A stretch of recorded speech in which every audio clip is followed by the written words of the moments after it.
72, the final game of the 2025 NFL regular season.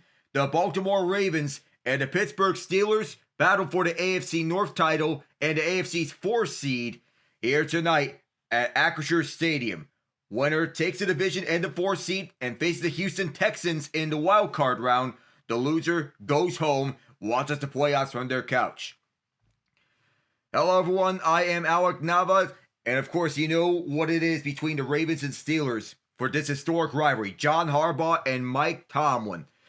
Some of the Ravens players and members of the Ravens coaching staff gathered to cheer on the Cleveland Browns to beat the Pittsburgh Steelers. It became the most nervous 3 hours of the season for the Ravens, so helplessly knowing they need the Browns to upset the Steelers to keep the playoff hopes alive. Of Aaron Rodgers' 4th and goal pass sailing incomplete, it sealed the Browns' 13-6 victory. The Ravens erupted in celebration that Harbaugh described as uncorked and raucous. They hugged each other, and a lot, setting up an inevitable showdown in one of the NFL's most heated rivalries. The Ravens and Steelers battle for the AFC North crown on the final regular season game of this season. For Baltimore and Pittsburgh, this game is the culmination of 2 challenging seasons filled with quarterback drama and questions about the future of the longest tenured coaches in the NFL. For 3 decades, this rivalry is must-watch TV because of brutal hits, nail-biting margins of victory, and high stakes. This rivalry has defined the cultures of both teams to the point that in Baltimore, players repeatedly tell newcomers that you're not a Raven until you beat the Steelers.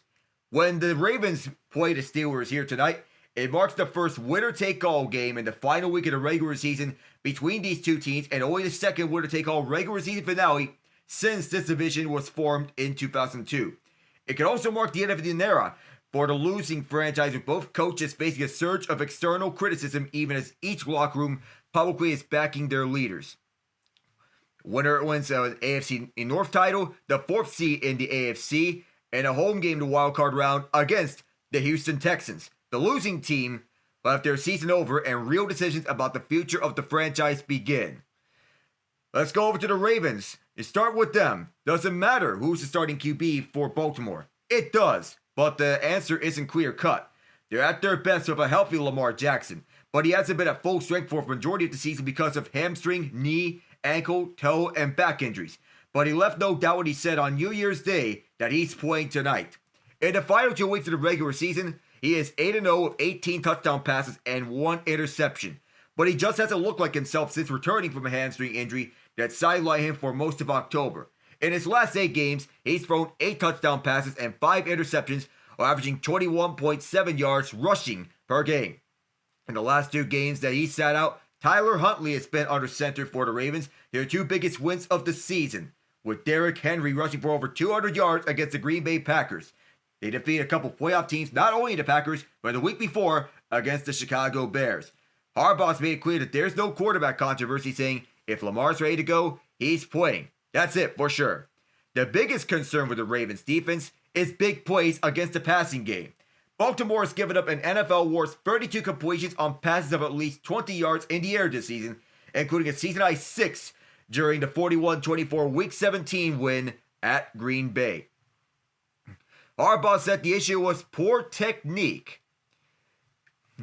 Poor technique by the corners and a lack of communication among the defensive backs. That's surprising considering the Ravens secondary is loaded with 4 first-round picks. Corners Nate Wiggins and Marlon Humphrey, and safeties Kyle Hamilton and Malachi Starks. In the first meeting against Pittsburgh in Week 14, the pass defense was a problem. Aaron Rodgers threw for a season-high 284 yards and stretched the field for one of the few times this season. 3 of Rodgers' completions went to DK Metcalf for 28, 41, and 52 yards. However, with Metcalf serving the second game of a 2-game suspension, the only Steelers player with multiple catches on throws over 20 yards this season is Pat Freiermuth, with 2. Kyle Hamilton said, quote, "I think we need to play smart but not play timid. I think there's a fine line there. Whoever loses the game, it's their last game of the year. So whenever the outcome, you don't want to be sitting in the locker room saying you could have done more." How this game impacts John Harbaugh's future with the Ravens is ultimately Steve Bisciotti's call. It seems more questions about Harbaugh's job security are coming from outside the Ravens facility than inside. Harbaugh signed a 3-year extension last offseason, which keeps him under contract through 2028. The amount of fight that the Ravens showed in Saturday's must-win game in Green Bay showed that they're still responding to Harbaugh, who was in his 18th NFL season, tied with Sean Payton for the 4th most tenured active head coach. The disappointing season, going from one of the preseason favorites to win the Super Bowl to a fringe playoff team, has led to a growing level of discontent. Harbaugh was booed while walking off the field at a home game this season, and he has to constantly answer questions about his job security. Earlier this week, he was asked if Sunday's game would serve as a referendum for Mike Tomlin in and of himself, which he answered, quote, "There's always pressure, but I think it was Tennis Hall of Famer Billie Jean King who said that pressure is a privilege. That's something that is earned, so I feel like it's something very worthwhile to be in games like this.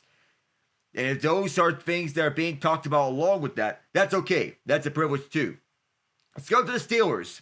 On their side, how can they and Aaron Rodgers better absorb Metcalf's absence?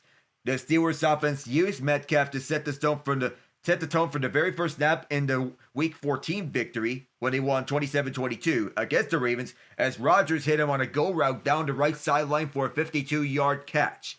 That was just the beginning of his 7-catch, 12-target, 148-yard afternoon, marking his best output since the Steelers acquired him in a March blockbuster trade. The rest of the wide receivers accounted for 48 yards on 3 catches and 5 targets. Though Pittsburgh is getting back Calvin Austin III from a hamstring injury after he sat out the Browns game, shifting targets to running backs Jaylen Warren and Kenneth Gainwell could have a bigger impact on the passing game. Gainwell, who leads the Steelers in targets this season, spent a lot of the Browns game giving Rodgers extra protection against Myles Garrett. But the Ravens' pass rush isn't as formidable. Gainwell had 6 catches on 7 targets for 29 yards in the first meeting with the Ravens, while Warren had 3 catches on 3 targets for 49 yards and a touchdown. It's not only Metcalf's absence the Steelers have to absorb. They're also going to be without Darnell Washington, who fractured his forearm against the Browns and was put on IR after undergoing surgery on Tuesday. Washington's an irreplaceable target with his massive 6'7" and more than 300-pound frame, but Pat Freiermuth could be a good candidate to have an expanded role as an inline blocker. Baltimore has the league's 4th worst passing defense, giving up an average of 245.3 passing yards to opponents. And over the past 3 weeks, they had the 2nd worst passing defense at 285.3 after the New York Jets, 314.3. Ever since giving up 217 rushing yards to the Ravens, including 94 to Derrick Henry, the Steelers haven't allowed an opponent to post 100 rushing yards. In the past 3 weeks, the Steelers have held opponents to a league-best 52 rushing yards per game. Even more remarkable, they did this without TJ Watt, who is returning this week after a 3-game absence from a partially collapsed lung. A key part of that equation is the return of rookie defensive lineman Derek Harmon. When Harmon plays, Pittsburgh holds opponents to an average of 80 or fewer rushing yards per game. Harmon returned from his 2nd knee injury this season against the Lions and helped the Steelers defense hold Jahmyr Gibbs to 2 yards on 7 carries. Though Pittsburgh lost to the Browns, the run defense stood tall and held the Browns to 3.1 yards per carry. The reality is that while Harmon has been a boost to the run game, contributions across the board from Patrick Queen, Cam Hayward, Malik Harrison, Nick Herbig, and Alex Highsmith has elevated this unit to being a defensive strength after it was a significant weakness early in the season. When Queen said, quote, "I think we always had confidence. A couple of weeks ago, I talked about the difference between confidence and momentum. I think the confidence was always there. I think we just haven't put a string of good games together doing that, and lately we have. You can kind of see the momentum trying to take over, and everybody's feeling it. Confidence is you just knowing that you could do it, but momentum is you doing it and then building off of it. And I feel like that's what we've been doing," end quote.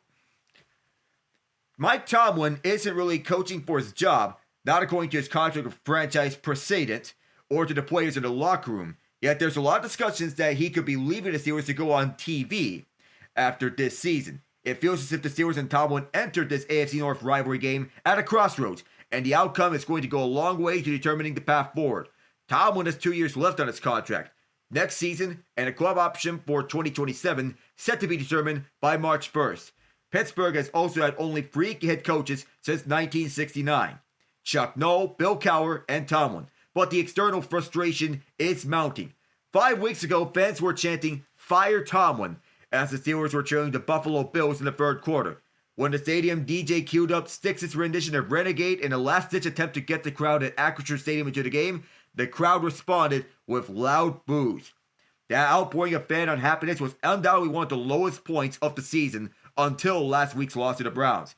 In the month between losses, the Steelers put together a 3-game win streak as Tomlin quits his 19th consecutive non-losing season and his 200th career NFL win. He blew kisses to the crowd in Baltimore and bumped his chest in Detroit. And against the Miami Dolphins, he clinched his 22nd consecutive home Monday night win in dominant fashion with the run defense holding vaunted running back Devon Achane to 60 yards. Even so, there's still embers of fan frustration still smolder under Tomlin's seat. And by coming out flat against the Hap-West Browns and squandering an opportunity to clinch the AFC North a week early, Pittsburgh is breathing life back into fan discontent and has just reignited the fire. Let's go over to our starting lines, beginning with the visiting Baltimore Ravens. Under center is Lamar Jackson. The running back is Derrick Henry. Outside receivers are DeAndre Hopkins and Zay Flowers. The tight ends are Isaiah Likely and Mark Andrews. The offensive line from left to right, Ronnie Stanley, Andrew Voorhees, Tyler Linderbaum, Daniel Faalele, and Roger Rosengarten. On defense for the Ravens begins with Travis Jones and John Jenkins up front. The edge rushers are Draymond Jones and Kyle Van Noy. The inside linebackers are Trenton Simpson and Roquan Smith. The outside corners are Marlon Humphrey and Nate Wickens. The slot corner is Kyle Hamilton. And the deep safeties are Alohi Gilman and Malachi Starks. On special teams, the kicker is Tyler Loop. The punter is Jordan Stout. The long snapper is Nick Moore. And the return specialists are Rasheen Ali and LaJonte Wester. For the Steelers, on offense, under center is Aaron Rodgers. The running back is Jaylen Warren. The outside receivers are Adam Thielen and Marquez Valdez-Scantling. And the slot receiver is Calvin Austin III. The tight end is Pat Freiermuth. The offensive line from left to right, Dylan Cook, Isaac Sumalo, Zach Frazier, Mason McCormick, and Troy Fautanu. For the defense, up front are Derek Harmon and Cam Hayward. The edge rushers are TJ Watt and Alex Highsmith. The inside linebackers are Patrick Queen and Peyton Wilson. The outside corners are James Pierre and Joey Porter Jr. The slot corner is Jalen Ramsey, and the safeties are Kyle Duggar and Chuck Clark. On special teams, the kicker is Chris Boswell, the punter is Corliss Waitman, and the long snapper is Christian Coots. The return specialists are Kenneth Gainwell and Calvin Austin III. Your inactives for this game: Cooper Rush, the third quarterback for the Ravens. Rashad Bateman is out with an illness. Joe Noteboom is a healthy scratch. And on defense, their inactives are Aeneas Peebles, Amani Oruwariye, Keon Martin. They are the inactives tonight for Baltimore. And Keith Kirkwood, the other inactive for the Ravens. The Steelers inactives are Will Howard, the emergency third quarterback, the rookie out of Ohio State, won a national championship with them. Caleb Johnson, rookie running back for them. And offensive lineman Jack Driscoll, the former Philadelphia Eagle. The defensive inactives are Jeremiah Moon, Trey Flowers, and there's one other inactive, Roman Wilson, wide receiver. There are only two defensive inactives for the Steelers. So I apologize for that. As we're almost underway, the Steelers and Ravens battling for a spot in the playoffs. Most of the playoff spot has been locked up. It's been locked up. So the playoff picture in the NFC is set. The Seattle Seahawks are the top seed in the NFC. The Chicago Bears are the second seed in the NFC. They'll host the Green Bay Packers in the wildcard weekend. The Philadelphia Eagles get the 3 seed. The 6th seed goes to the San Francisco 49ers. The Carolina Panthers and the Los Angeles Rams will take on each other at Charlotte. The Panthers, despite losing last night to the Tampa Bay Buccaneers, they clinched the NFC South by way of a win by the Atlanta Falcons based on three-way tiebreaker. The Panthers get the tiebreaker in the overall head-to-head series against Tampa and Atlanta, splitting the series against the Buccaneers. and winning both games against the Falcons. The Bucs split both series against the Panthers and Falcons, 1-1 each. This is essentially a playoff game between the Ravens and the Steelers. The winner gets the Houston Texans, whether it is at Baltimore or at Pittsburgh. The Texans are beginning the playoffs on the road for the first time in franchise history. Their 8 previous playoff appearances have all been as AFC South champions. Lamar Jackson, a 2-time NFL MVP, just coming back from an injury, wanting to get the Ravens to the playoffs. But this is one of the hurdles he has to go over, because historically this has been one of his kryptonites, the Steelers. Despite last year's playoff win in dominating fashion, 28-14. He has a rim protector with him, and he has it on right now, as he was getting suited up ahead of this game, playing for the discomfort. The Denver Broncos are the top seed in the AFC this year. The New England Patriots will host the Los Angeles Chargers at Foxborough to begin the AFC portion of the playoffs in the 2v7 matchup. The Jacksonville Jaguars and the Buffalo Bills will go to Duval in the 3v6 matchup between these two. The Bills have not won a road playoff game in the Josh Allen era, having lost to the Texans and 3 times to the Chiefs, with Allen as a starting quarterback in the 3v6, and this is a 3v6 matchup. The Bills starting the playoffs on the road for the first time since 2019. That's 7 years as in Allen's sophomore season. Harbaugh in his 18th season as the Ravens head coach. Tomlin in his 19th season as the Steelers head coach. The 2 longest tenured head coaches in the NFL right now, suiting up, and these teams are doing battle one-on-one with one another. It's January 4th, 2026. Lamar Jackson up against Aaron Rodgers in this one-on-one battle. Steelers won the coin toss. They will defer in the second half. In 80 kickoffs, the Steelers have had just 6 touchbacks on the season. Keaton Mitchell and Rasheen Ali are the return men back deep for the Ravens on this kickoff. And this game for all the marbles is underway. Let's get rocking and rolling. Return for the 6-yard line by Ali, or rather Mitchell, onto the right side. Mitchell gets back to the 34. A flag is down early on, and we say hello to our head referee, Sean Smith. Trey Blake is the umpire. Jay Bilbo, down judge. Jeff Seaman, line judge. Daryl Prelude, the field judge. This penalty is against Baltimore. It's for holding on TJ Tampa Jr. Boris Cheek is the side judge. Dino Paganelli, the back judge. Mike Wimmer is the replay official. Larry Hill Jr. is the replay assistant. 2 tight ends, or rather 3 tight ends, for this opening play.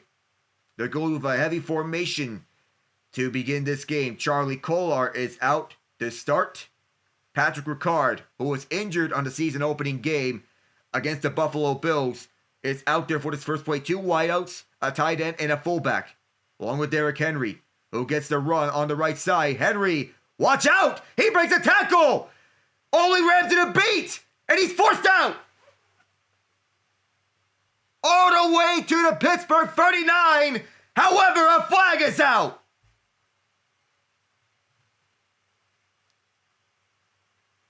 And Cam Hayward is hurt just 15 seconds into this one.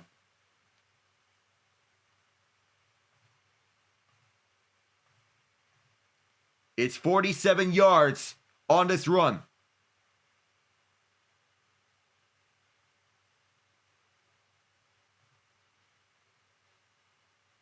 It's an illegal blindside block on Zay Flowers for an illegal blindside block downfield, and Hayward needs some attention in the meantime.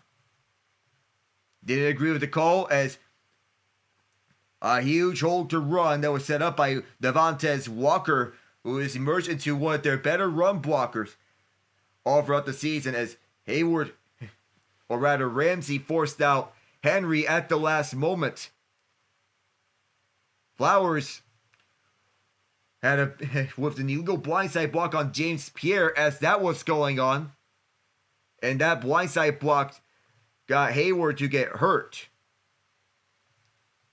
He's moving towards the opponent at that matter as Flowers cheap shot at him right on the blind side, right on his left shoulder. And that caused Hayward to get tripped up. Pittsburgh has dealt with injuries throughout the season. They've had a whole bunch of injuries throughout the year.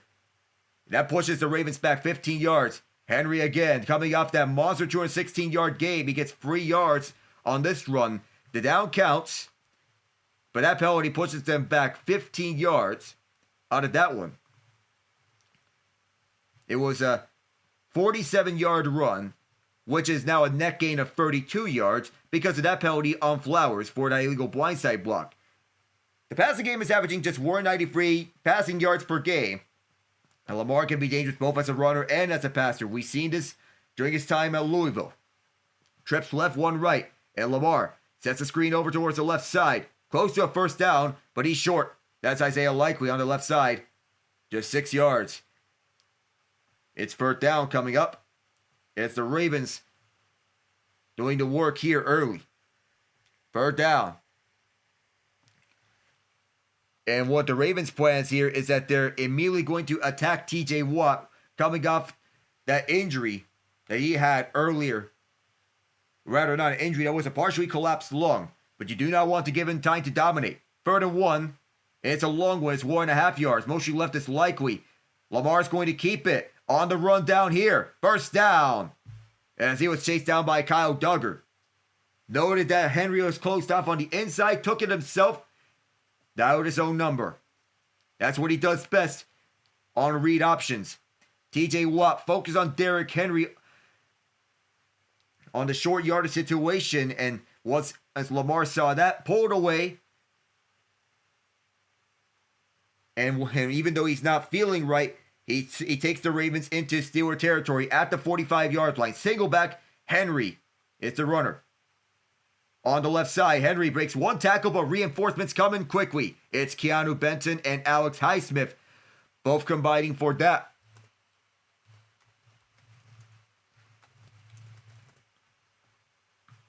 Run defense has been an issue early, but it's been a strength as of late. No matter how much Derrick Henry has been thriving with Baltimore. Kyle Duggar is the one who forced out Lamar after Jackson got the first down. 2nd and 9 after Henry was limited to one run. Jackson going to pass towards the middle. Mark Andrews there.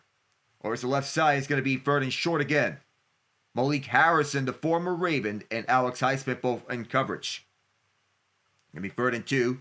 Todd Monken, the Ravens offensive coordinator, calling the shots here. The former offensive coordinator at the University of Georgia. Terrell Austin is the defensive coordinator for the Steelers. It's 3rd and 3. Flowers and Ricard are to the right side in trips formation on the right. They go quickly with Rasheen Ali through the middle, and he's met. Keanu Benton stuffed him at the line of scrimmage as they put Derrick Henry on the sidelines. It'll be a 57-yard attempt for Tyler Loop. His longest kick of his career is 52 yards. It's not a hard count as they put Ali onto the backfield. Benton said, "You made your mistake." The third-year man for Wisconsin makes his stuff. Are the Ravens going to go with the hard count? Trips right, one left. It's 4th and 3. Offense still out there on the field. Walker motions towards the left in shotgun formation. No Rashad Bateman here. Steelers blitz here on 4th and 3. Towards the middle. Wide open. Devontae Walker, touchdown.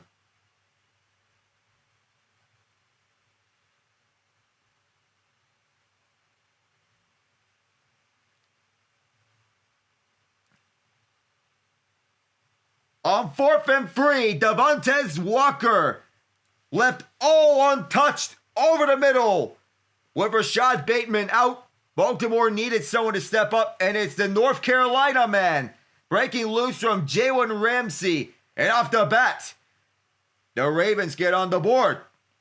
And what a start it is. Passing up on the 57-yard field goal and opted for the touchdown at work. Tyler Loop to kick this extra point. It is up, and it is good. Fans already discontent here early. The Ravens get on the board and off to a quick start. The Steelers with the ball next, up against the Ravens.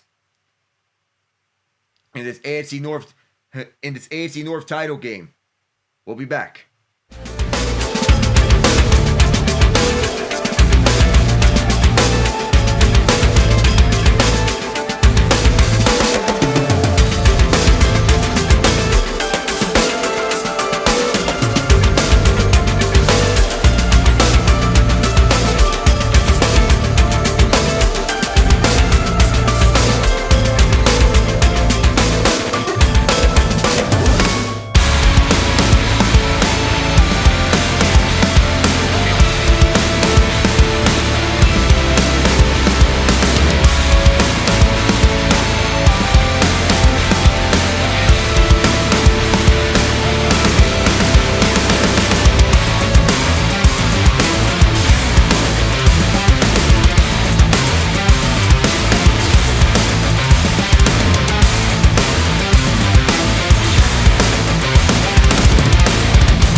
John Harbaugh and Mike Tomlin, both Super Bowl winning head coaches.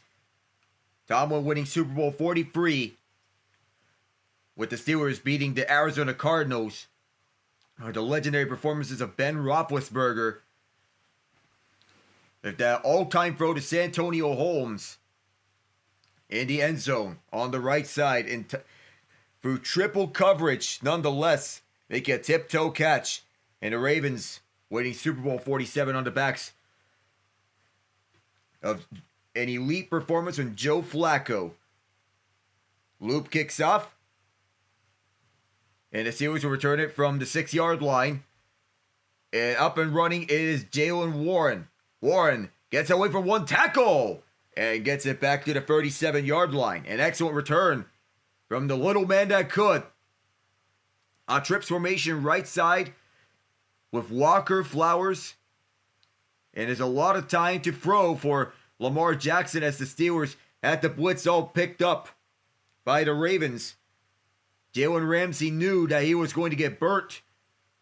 That Walker was going to take it all the way. An open hole. And Ramsey knew he had no chance of keeping up. Now the Steelers will look to answer back. Dylan Cook starting the rest of the year at left tackle because of a season-ending injury to Broderick Jones. Jonnu Smith was in motion right, then back left. Play fake to begin the game. Rodgers drops off. And Jaylen Warren takes it 2 yards. A flag thrown immediately right away by the line judge, Jeff Seaman. Looks like Isaac Sumalo is going to be the guilty party.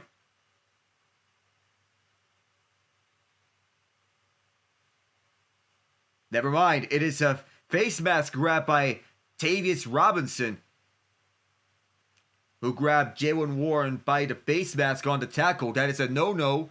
And a 2-yard gain turns into a net gain of 17. A free first down.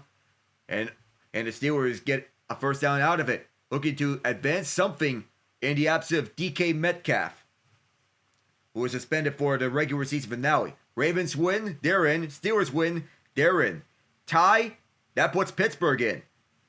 Aaron Rodgers, who is now 42 years old. Swing pass for Warren. Warren into the open field, decided to stiff arm Marlon Humphrey, and Humphrey was having none of that. There was an open lane on the inside, decided to go outside. No.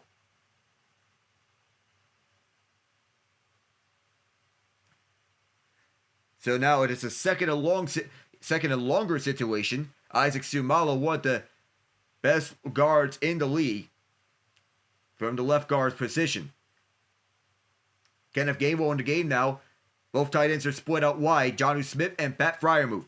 Here is Rodgers on 2nd and 11 after a loss of 1. Rodgers airs it out. Under duress, he throws it away. Gilman in coverage on Gainwell. 3rd and 11. In the first meeting, Rodgers threw for a season high 284 passing yards, but he's averaging 202 passing yards per game. That's a career low as a starting quarterback. The Steelers are hoping that this is not his final game of his career. This future as a starter is very much in flux after this season. Empty set on 3rd and 11. 3 left and 2 right. Looks like somebody may have been offside. Made sure to line up onside now. Rodgers on 3rd and 11. Steps up. Airs it downfield. 1-on-1. Knocked away by Wiggins. He was targeting Austin. And Nate Wiggins was the one who broke it up. And Wiggins shaken up. He gets up on his own power. He's going to jog off there to the Ravens sideline. After that play, in which he made a huge one, Corliss Waitman to punt. LaJohntay Wester is the return man, averaging 12.4 punt return yards per return. Waitman has punted 59 times, and he's been a very busy man this season throughout the year. 9:31 left in the first quarter. And there's breaking news, by the way. Raheem Morris has just been fired by the Atlanta Falcons as Waitman boots this. Wester calls for the fair catch at the 14-yard line. And that's where the Ravens will begin their next drive. 9:25 left in the first. We'll be right back in a moment.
Ravens take over again, this time for their own 14-yard line, looking to go back-to-back touchdowns to begin this game.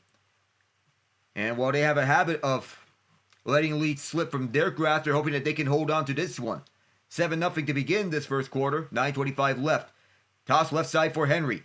Henry It's met. Manages to get 1 yard, and it's Cam Hayward, who was banged up on the first play of the game.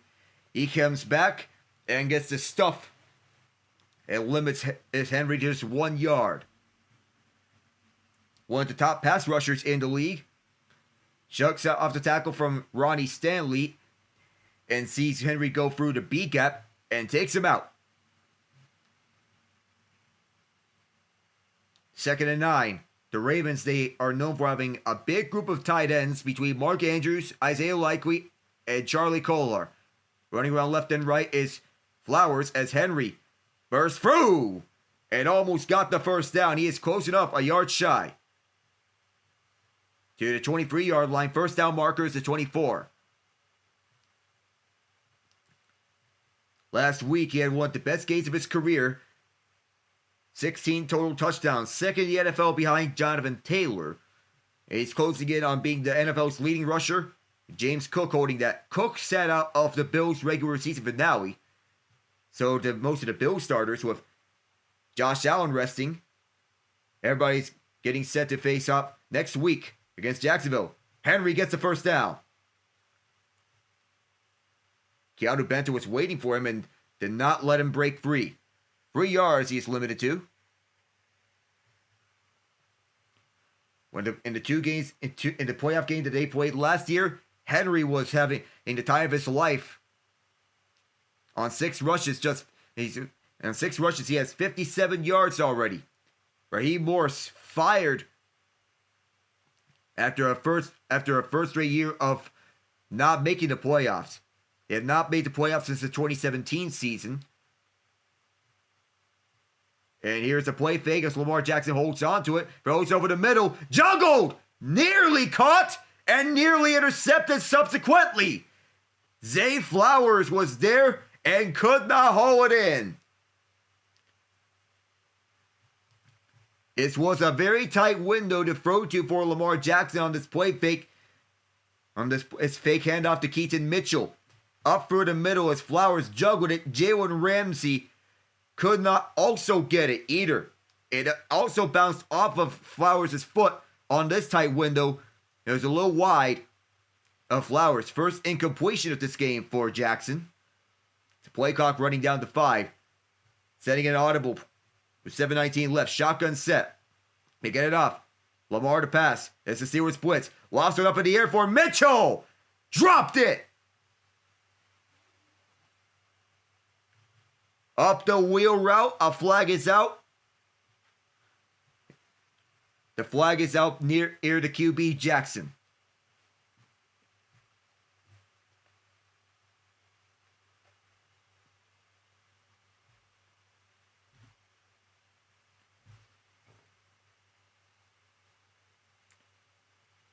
Roughing the passer on Yaya Black. Mike Tomlin out on the sideline as it looked like Jackson got tripped right afterwards and Black leaned in right on his knees. So that's what drew the penalty. Going for the knee area is what drew this penalty. Of course, that was textbook roughing the passer because you cannot go for the knee area. The Ravens offense is a tough offensive group. Here's Henry again. Met this time. Might have been 3 yards. Maybe 2. It all depends on the spot. It'll be second down and long. Dylan Cook became the starting left tackle after Broderick Jones suffered a season-ending injury. And that was to his neck. He was slated to come back soon enough. However, he was shut down for the year after getting neck surgery. 7 rushes already for Henry. 60 yards. Henry gets it again. Henry loses footing and only gets 1 yard. Tried to accelerate in the middle of the field.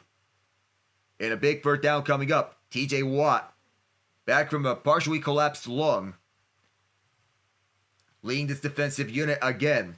Been a thrill to watch ever since he came forth to Pittsburgh on his draft year. Previously tied Michael Strahan for the single season sack record at 22.5 that has since been broken by Myles Garrett earlier today.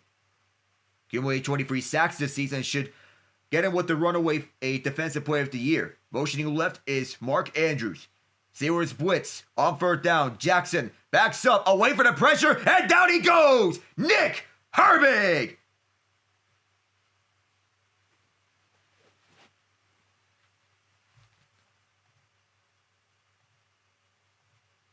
Baltimore will punt this one away. As a result of Nick Herbig, one of two Wisconsin edge rushers for the Steelers. People know about TJ Watt, but don't forget about Herbig, who's carved out a nice role on this Pittsburgh defense. They can rotate between him, Highsmith, and Watt among the free edge rushers, and they have done it with no problem. Calvin Austin's back deep, looking to return the punt from Jordan Stout. And oh my goodness, that was nearly blocked. And Austin's back deep, runs away from Devontae Walker. Austin tried to get an edge, could not do so, as he was caught up to by Trenton Simpson. A lot of pressure on the punter Jordan Stout, named to the Pro Bowl. And the Steelers will take over. And there's a lot of familiar faces around here between Pittsburgh and Baltimore in this duel on Sunday night. Steelers start for the 26th when we return.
Steelers need to go 74 yards to tie this game up. So Pittsburgh has been up and down as an offensive unit.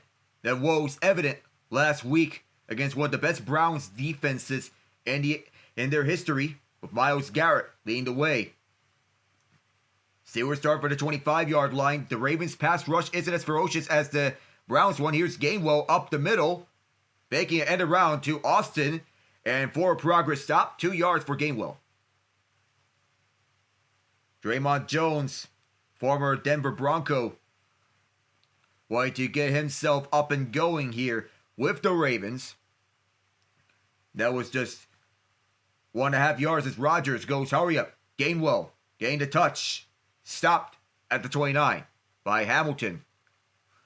The Steelers went, hurry up. And immediately they're facing a third down. Nate Wiggins.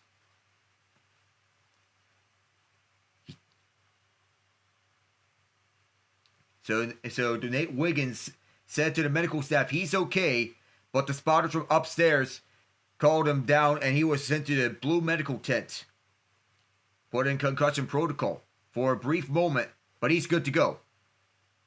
Shotgun set, 3rd and 5. Rodgers swings it out for Gainwell. Gainwell taking off. Gainwell fights for the first down. 6 yards with Tavis Robinson all over him. Robinson was trying to strip the ball and possibly even limit Gainwell behind the sticks.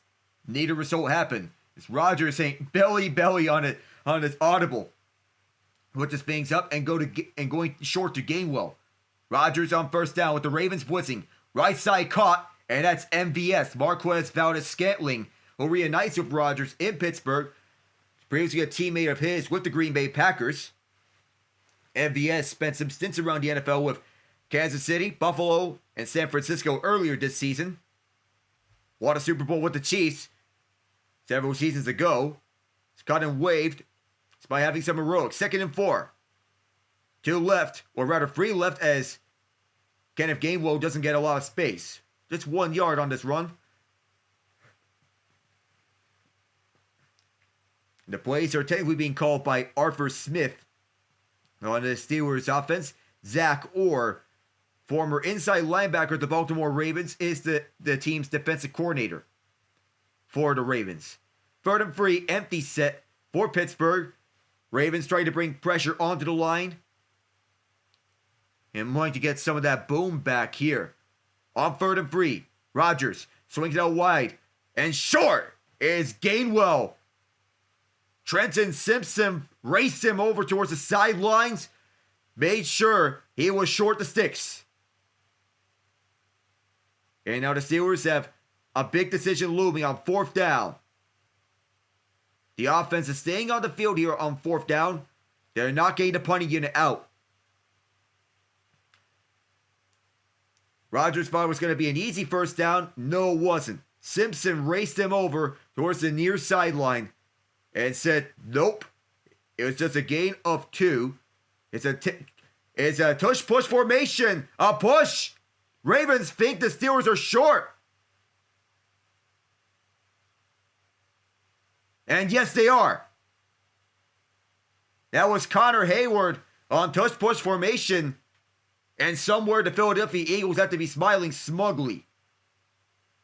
Cam Hayward was in as a pusher / blocker, pushing his brother up. Looks like a whole new meaning of the brotherly shove. Connor came up short. They tried that. And while it was a good couple of yards, they needed 1 full yard. But no. There was a lot of movement up front. And you could have any more success on a quarterback sneak than what just happened there. Just 3 rushing yards for the Steelers to begin this game, while the Ravens have 66. Callers out here to begin this drive. And here's Henry. We have an open hole. 4 yards on this run to the left. To the 41-yard line. He's been gashing it down the Steelers' throats to begin this game.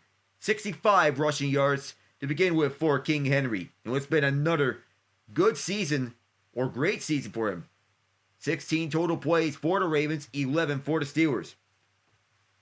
And Pittsburgh's shaking their heads after that missed opportunity. 1:09 to go here in the first as Flowers motions towards the right. Here is Henry. Henry with an open hole. First down and then some. Past the 30-yard line. To the 27. He's continuing to take it downfield. Right on the Steelers' throats.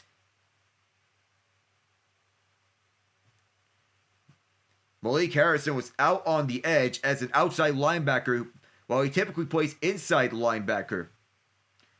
Alex Highsmith usually plays on the edge. And that allowed Henry to go through on the left side. And Henry already has 10 carries, so he is gashing it down the Steelers' throats.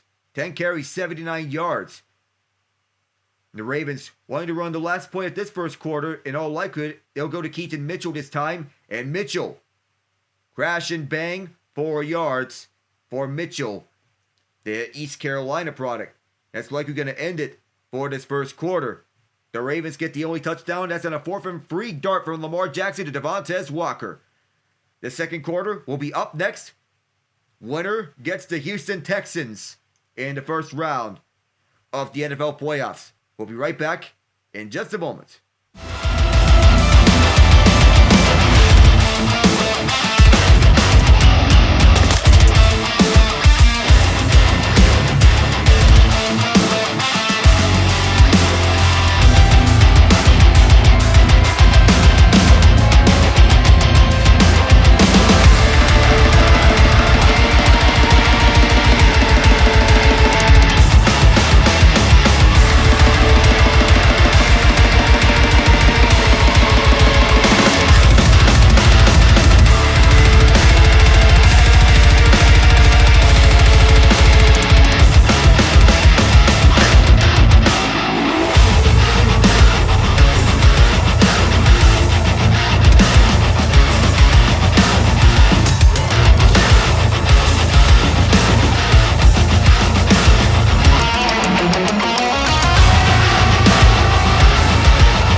Some of the great moments in Steelers franchise history throughout the haul that they have down through the tunnel. Explore throughout some of the all-time iconic moments. Think of the catch of Franco Harris, Lynn Swann, Heinz Ward, Mean Joe Green, Jerome Bettis, Franco Harris. I may have mentioned him, Franco Harris, twice, but, well worth it. Mel Blount, Rod Woodson. It's 2nd and 6. Here's Derrick Henry again. And he gets stuffed this time. Just 1 yard for King Henry. 11 carries so far, and he's having himself a night. Obvious passing situation for the Steelers unless they are confident enough to go. Obvious passing situation for the Ravens unless they're confident enough to go with Henry again. This is a strong I formation with Ricard lined up as a fullback on the right side. But nothing doing there as the A gap was closed out by Derek Harmon. 3rd and 5, trips left, 1 right, shotgun set. Motioning right is LaJohntay Wester. Lamar to pass it. Facing pressure from Alex Highsmith. He is held and chased by Watt as well. And Jackson is forced out by Harmon. Derek Harmon raced him over to the line of scrimmage with a lot of bodies coming over from his left side. The field goal unit comes on. Tyler Loop is going to kick it. And it looked like he was going to break free, but nothing there. Loop is 29-32. His longest field goal of his career is 52 yards. Decided to pass up the 57-yard field goal earlier. This one's going to be from 40 from the right hash. He's made a lot of big kicks to start off his young NFL career. Loop he's had a good season with Baltimore, and this kick is good. The decision to go for it on 4th and 3 earlier is paid up. It is now 10-0 Ravens. There's no view like when you enter the city of Pittsburgh. All of a sudden you see a lot of forest, then cross over the tunnel, then the city is right there. We'll be right back.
Steelers won the 2008 AFC Championship game against the Ravens 23-14 in the AFC Divisional 2010. 2013 Thanksgiving with the Ravens winning. The AFC Wildcard 2014 saw the Ravens beating the Steelers. And on Christmas Day 2016, the Steelers defeated the Ravens on the immaculate extension with Antonio Brown breaking the pylon, breaking the plane, reaching out when it looked like he was going to be stuffed at the 1-yard line and reached out with the full extension of his arm. Winner clinches the AFC North and the 4th seed in the conference. Pittsburgh wanting to get their fans a happy New Year's gift. Returning near side is Kenneth Gainwell. Past the 25 and past the 30. Breaks several tackles. He's past the 40. And there's a flag down, however. He takes it back to the 45, barring this penalty. The penalty was away from where the blocking was taking place.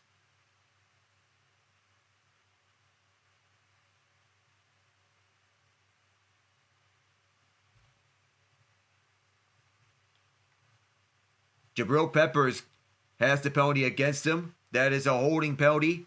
That pushes the Steelers back. This rivalry has seen it all its back and forth, all its dramatic, all its action throughout the years. You think Ben Roethlisberger, you think Joe Flacco, you think Ed Reed, you think Troy Polamalu, Ray Lewis, James Harrison.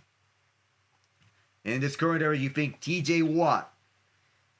On the Steelers side, you think of Kyle Hamilton. On the Ravens side, defensively, this is a more defensive-minded rivalry. It is known for a hard hitting and tempers flaring. The drive will start for the 25-yard line. The hold was at the Baltimore 35. Connor Hayward is the fullback. And the third tight end of this group. Rodgers hands it off for Warren. Jaylen Warren tried to get an extra push, but he is forced just 2 yards on this carry. Forced backwards by John Jenkins, who signed a 1-year extension here in Baltimore.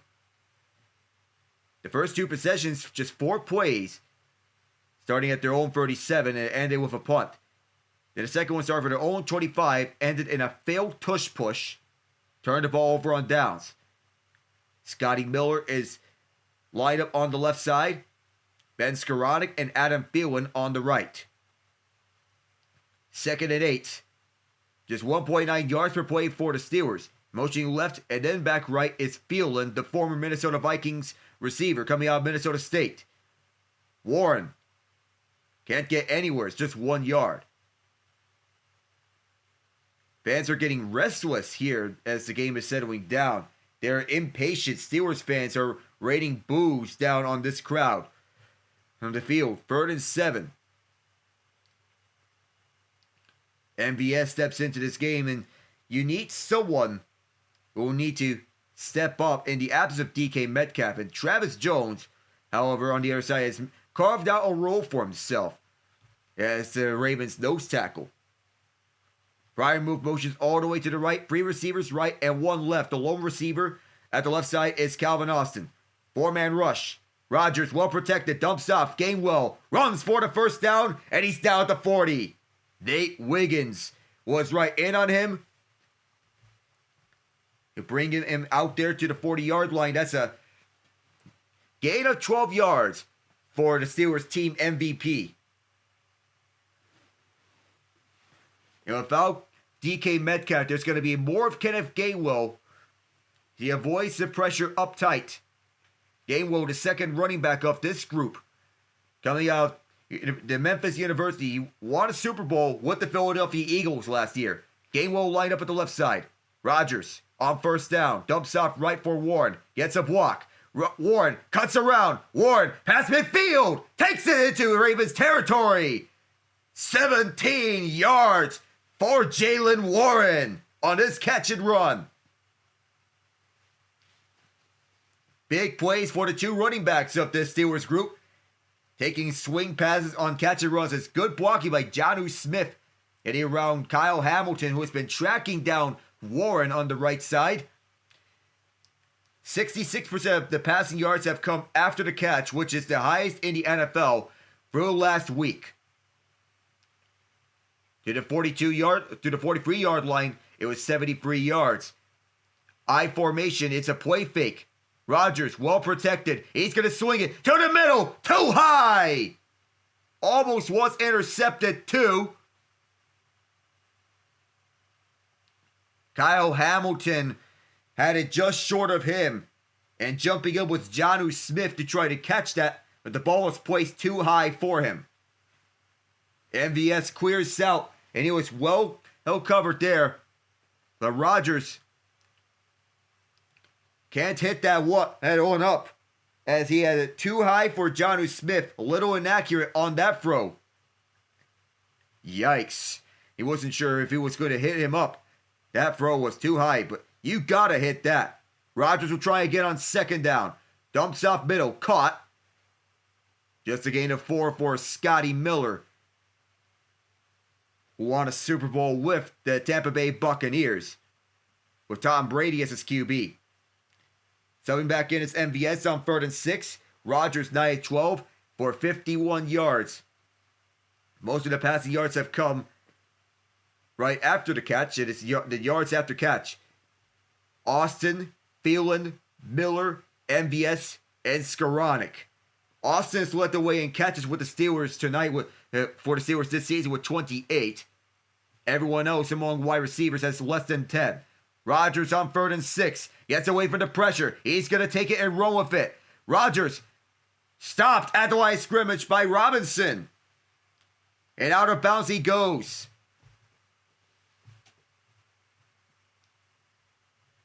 A field goal from here is 57 yards. Boswell does have the leg. And Aaron Rodgers has visibly slowed down with age. He's 42. And of course, we know that with age, you lose that speed and athleticism for what made you a mobile quarterback. Chris Boswell, 8-10 from beyond 50 yards. This is from 57 from the right hash. The kick on the way. He's money from those distances. 57 yards is a no-doubter for the Wizard of Oz. And the last killer bee gets the Steelers on the board. Not the way the Steelers want to start off the scoring, but Pittsburgh is down by 7 points when we come back.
Pittsburgh relying on Chris Boswell, their trusty kicker. He's been very accurate as he comes by ever since his debut season with the Steelers, since in the 2015 season. Some notable Steelers fans here, Melissa Roxburgh being one of them, in attendance. Ravens returning this one. No, they are going to kneel it at their own end zone. Keaton Mitchell fielding that. TJ Watt making an impact all around as he gets some run stuffs. As he shut off Derrick Henry. He was held up by Roger Rosengarten on one play. However, he caught up to Henry on another. He's still being able to apply pressure from the outside. Teams have focused on him more with double teams. Patrick Ricard being picked up, trying to hold his side as Ricard, one of the best fullbacks in the NFL, able to hold his ground. Watt is on the sideline for this play on first down. So Ravens begin from their own 35. Ricard is the fullback. Henry is the running back. I formation. Play fake. Lamar Jackson holding on to. He's going to run left side. With Andrew Voorhees there. Surveying. Flag down. As Jalen Ramsey caught up to him. Limits him to just 3 yards. We'll have to check out the penalty though. We also have an injured Raven. That's Daniel Faalele.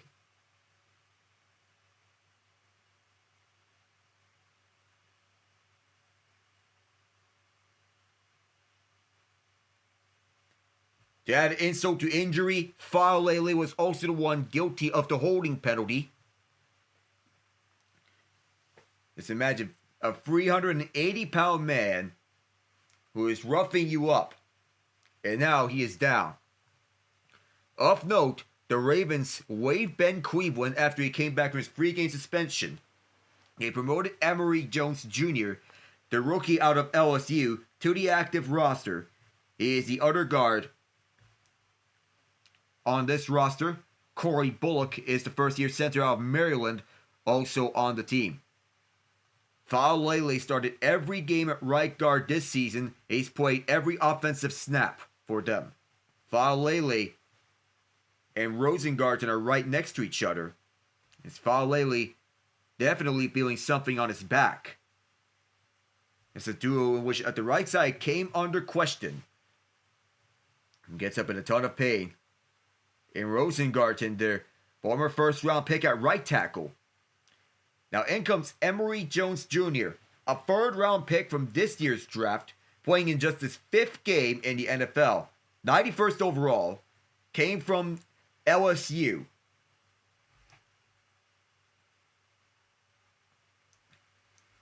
As he was blocking for Garrett Nussmeier last season at LSU. Now this season he's blocking for Lamar Jackson.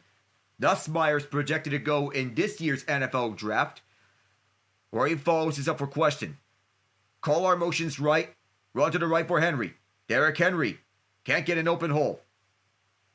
On 1st and 20, he gets just 3 yards. And the Ravens going backwards in this drive technically. It's now 2nd and 17. Cam Hayward with the stop. In a game like this, you should not be afraid to punt because both defenses has shown throughout the history of this rivalry that they're up for the task. The Steelers know this, the Ravens know this. It's part of the blood in this rivalry. 2nd and 17. And Hayward has been here to see it all over the last decade plus. Keaton Mitchell comes in for this play. Zay Flowers motions right. Here's Lamar Jackson being chased down. Highsmith. Jackson fakes him out. Jackson finally brought down at the original line of scrimmage after the first penalty of this drive. Alex Highsmith, relentless. Just the 3rd sack of this game for the Steelers. The Ravens have just 1. And Highsmith gets off of Keaton Mitchell. Jumps up to try to block off a potential pass from Jackson. But Jackson fakes him out. Not for long though. Here's a rundown as Highsmith wanted to bat down a pass. Fakes him. But there was no more time to go through. It was both Yaya Black and Highsmith combining for it. Likely left and right. Left side for Henry. Just gets 5 yards for that. Oh, Joey Porter Jr. shoves DeAndre Hopkins at the end of it. No flag comes out. It forces a punt. It is a momentum shift here. Pittsburgh's identity is based on defense. They know this, and they want to stick true to that defensive identity. Kyle Duggar came up from the safety position to lay the boom on Derrick Henry. He knew it was going to be a run. At the end of the play was Jordan Stout and Joey Porter Jr. and DeAndre Hopkins getting into one another. As Stout punts it off, Austin's back deep. He will return this from the 16-yard line. Austin trying to get something out of this, and he only gets 2 yards. Malachi Starks was back deep. He shut him off. Rasheen Ali also there. 6:10 to go in this second quarter. It's worn 8 days until the 2026 NFL Draft. And the Yinzers here are counting down before the draft comes there. We'll be right back.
Throughout Aaron Rodgers' career, dating back to his start with the Green Bay Packers, he is top 5 in NFL history in passing yards and passing touchdowns with Tom Brady, Peyton Manning, Brett Favre, and Drew Brees ahead of him. He's a 4-time NFL MVP, second most in NFL history, behind only 5-time MVP Peyton Manning. He won a Super Bowl with the Packers in Super Bowl 45, downing his current team, the Steelers, and won Super Bowl MVP. Just 1 yard on the return for Austin. The Steelers will start for their own 17-yard line. Motioning left is Jonnu Smith. Play fake. Rodgers slings it down the field and dropped by MVS. His former Packer teammate on the right side. On the bootleg rollout. That was the concept. Marlon Humphrey was in coverage. Not sure if it was a pass breakup on the right. But this looked like a drop from our vantage point. 10-3, the Ravens lead it in this historic rivalry. Winner goes to the playoffs to face the Texans. Loser goes home, watches the playoffs from their couch, and starts thinking about the draft. Trips right, one left. And motioning left is Gainwell, lined up as a receiver. Rodgers again. It's another play fake. A bullet down the middle, broken up. Nate Wiggins on the coverage on Adam Thielen. The veteran wideout, formerly with the Vikings. His former teammate is Stephon Diggs. Wiggins, this young corner, stepping into a key role with Baltimore's defense. But miscommunications have been the story of this Ravens secondary. They need to be in sync on communication up throughout. Because having the second worst pass defense in the NFL in the last 3 weeks posts a bad picture about the defense overall. Ravens send 4. Rodgers gets away, and that's too low for Gainwell. 3 straight passes, 3 straight incompletions, and the Steelers have to punt again. Kyle Van Noy was on the coverage on Gainwell, lined up on the left side. Van Noy drops back and gets one-on-one with Gainwell and tries to reach out to intercept that. He had the whole thing blanketed. Rodgers, however, stared him down the whole way. Rodgers 0 for 3 on that drive. Just 3 straight incompletions. Waitman boots it back deep. Flag is out immediately, and falling on it off the fair catch is LaJohntay Wester at the 30. The flag was at the line of scrimmage. It looks like the gunner, Ben Skoranek, was pointing. Been a lot of penalties on special teams so far. Jabril Peppers, too.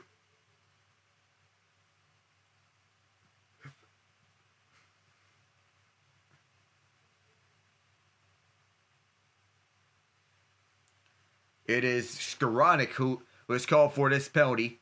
They'll have to re-kick it. So Waitman's going to try again because of that illegal motion. So now they're going to have to do it again. And Ben Skoranek, a Pro Bowler for the first time in his career, named as a special teams gunner. And the Ravens wanted to keep Skoranek from getting in play. It's 4th and 15 now. They're punting now from the 12-yard line. That's where the ball is going to be snapped. Waitman's backed up at his old end zone. Wester going to return it again. Boots it from the 1-yard line. There's a sky-high kick. Wester calls for the fair catch at the 34. Coming in back deep. And it's all the little things. And everything matters here. No matter what. The AFC North up for grabs when we come back.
To go on with the firing of Raheem Morris, Terry Fontenot has also been fired from his post as general manager of the Atlanta Falcons.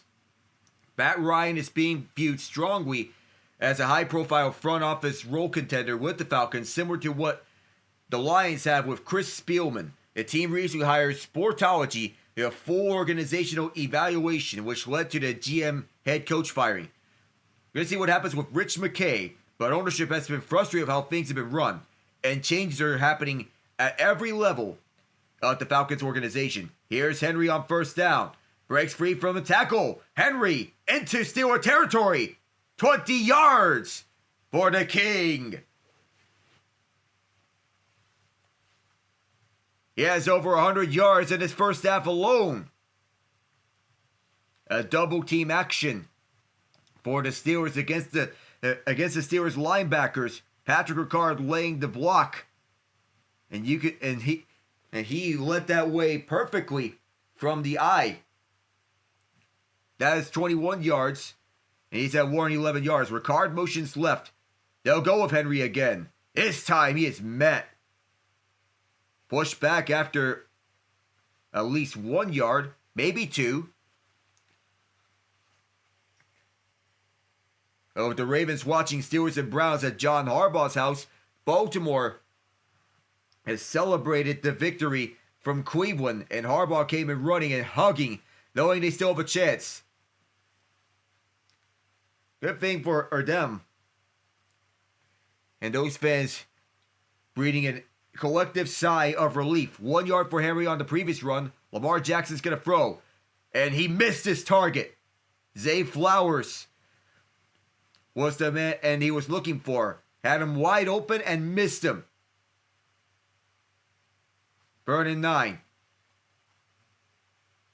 Mark Andrews out here for this play.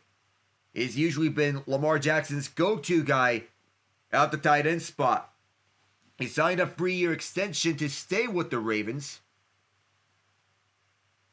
And he's wondering what to come by for here. Shotgun set, 2 left and 2 right. With Flowers in the slot, Hopkins is wide out towards the right side. In motion is Andrews. Jackson runs up the middle. Jackson's going to run for the first down. And then some more. Runs it out to 23. A flag is out, however. A hole opened up for him to run up the middle. Seeing no options open. But a penalty is coming. That's coming back.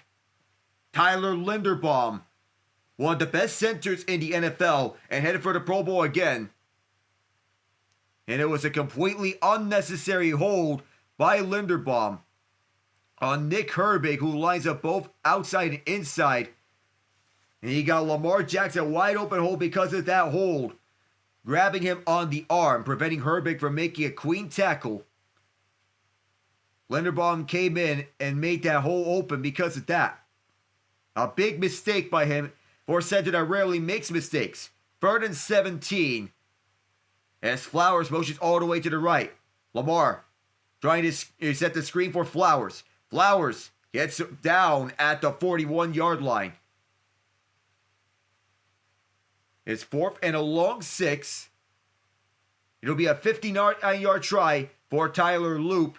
That would best his previous career long. Well, how kickers are nowadays, such kicks are relatively easy. However, they're going to punt the ball away.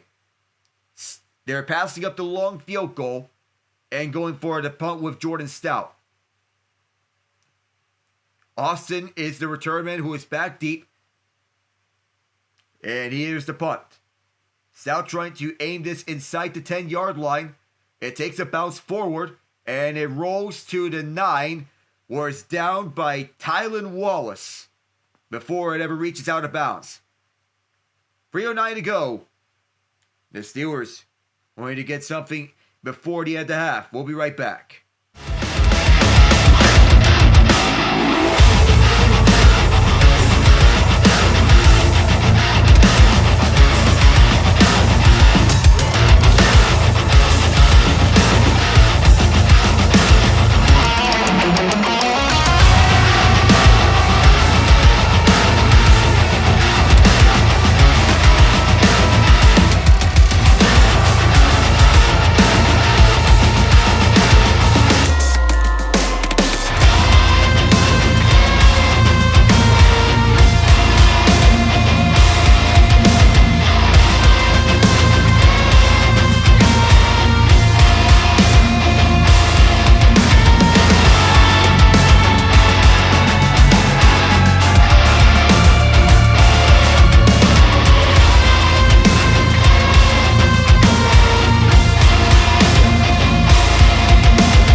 Aaron Rodgers wants to get everything up for the Steelers on the night. However, he's missed some big plays, a near interception to Nate Wiggins, and an overthrow to Jonnu Smith. And he was chased down by Tavius Robinson. It was evident about the lack of speed that he has nowadays as a 42-year-old, as opposed to when he was a younger quarterback. 9 of 15 for 51 yards. He threw 3 straight incompletions on the previous drive. And while the Ravens looked like they had something going on that last offensive possession for them, it resulted in a punt on that penalty from Tyler Linderbaum. Toss right side for Warren. Warren has nice running room to go through. He has a first down past the 20-yard line and on through to 24. Less than 3 minutes to go. And both teams have 3 timeouts to use. The Steelers going old school football, running the ball. Connor Hayward moves up onto the right side as the lead blocker, paving the way for Warren to have that open hole. As he picks up Marlon Humphrey and sends Warren up and running. Allows him to go through. From the 24-yard line, 36 total yards for Warren. Smith motions right onto the tight end spot. Quick throw right side. MVS wrapped up by Hamilton. He recognized that it was going to be a screen and blew that play up immediately. Limits its MVS to just a gain of 1. He is a difference maker in and of himself. And he's by far the best safety in the league. And it's no surprise that he can line up anywhere. Safety, corner, slot, linebacker, maybe even edge rusher. Who knows if he can line up on defensive line too. 2-minute warning here. Ravens lead 10-3. Winner faces Houston in the wild card round. We'll be right back.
We'll go over playoff matchups at the halftime report as we're waiting for this game to be decided.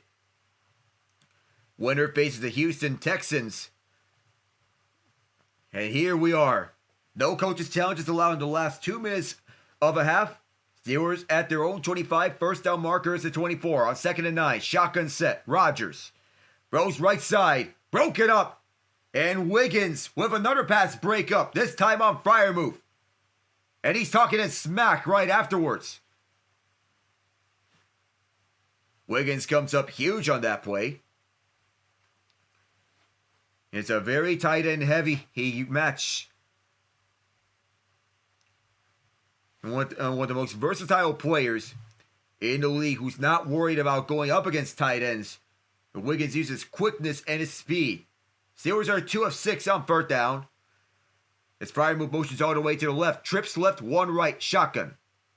Ravens showing blitz. And they fake the blitz. Rodgers, well protected, rolls out left. Rodgers going to use his legs. He's going to run for the first down and takes it out of bounds. Something you see rare these days from Rodgers. As we know now previously about his lack of speed as a 42-year-old quarterback. But that time he improvises. As he did in his prime. He sees the open lane on the left side. Everyone is covered. So he decides to use his legs. And enough of a gap to open up and run for the first. Full sprint and Rodgers. Oh, that was auspicious from Thielen. He takes it across midfield on this low pass. 8 yards for Thielen. It'd be 2nd down.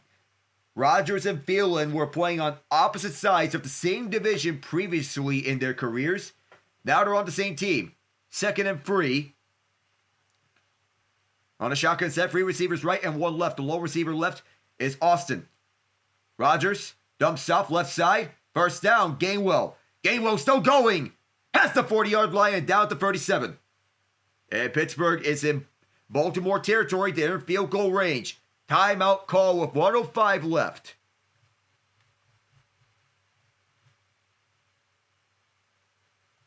It's now becoming a huge battle of who has that mental fortitude to overcome.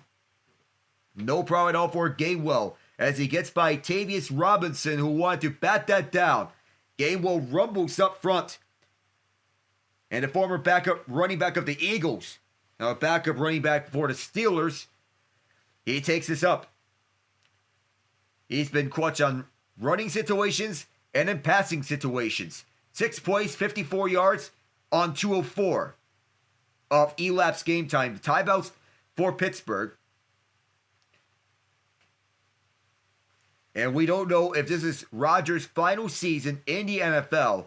There's a lot up for debate for next season and beyond. Shotgun set, 3 right and 1 left. Jones may have lined up offside, and wide open is Austin, who takes this one 14 yards. 13, actually. And with 52 seconds to go, the Steelers are rolling here on offense. Rodgers 4-5 on this drive for 32 yards. And Kyle Hamilton, who has been patrolling all over the field, he's lined up as an edge rusher here. 37 seconds. The Steelers are taking a lot of time here. 3 receivers right again. Ravens blitz this time. And towards the right side, it's overthrown for Austin. It does stop the clock with 29 seconds left. 2nd down now. Wednesdays and Thursdays, it's film sessions, which Rodgers leads for his offense. And the Ravens, they did blitz this time and made his life uncomfortable. A twist by Zach Orr, and it worked. 2nd down and 10. Ravens still lead this 10-3. Looking to take this halftime lead onwards. Ravens send 4 this time. It's a fake blitz. Gainwell wanting to stop the clock. He's tackled in bounds. And Pittsburgh takes their 2nd timeout. 22 seconds left. Wanting to get the first down. But situational awareness is important. 22 seconds.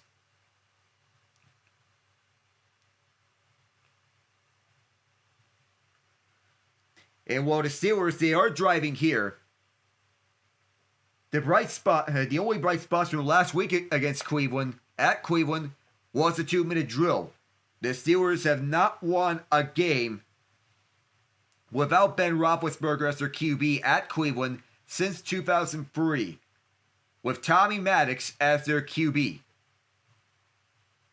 Rodgers 5-7 for 41 yards on this drive. This is 3rd and 1. Likely it's going to be a final timeout after a run through the middle. Could be.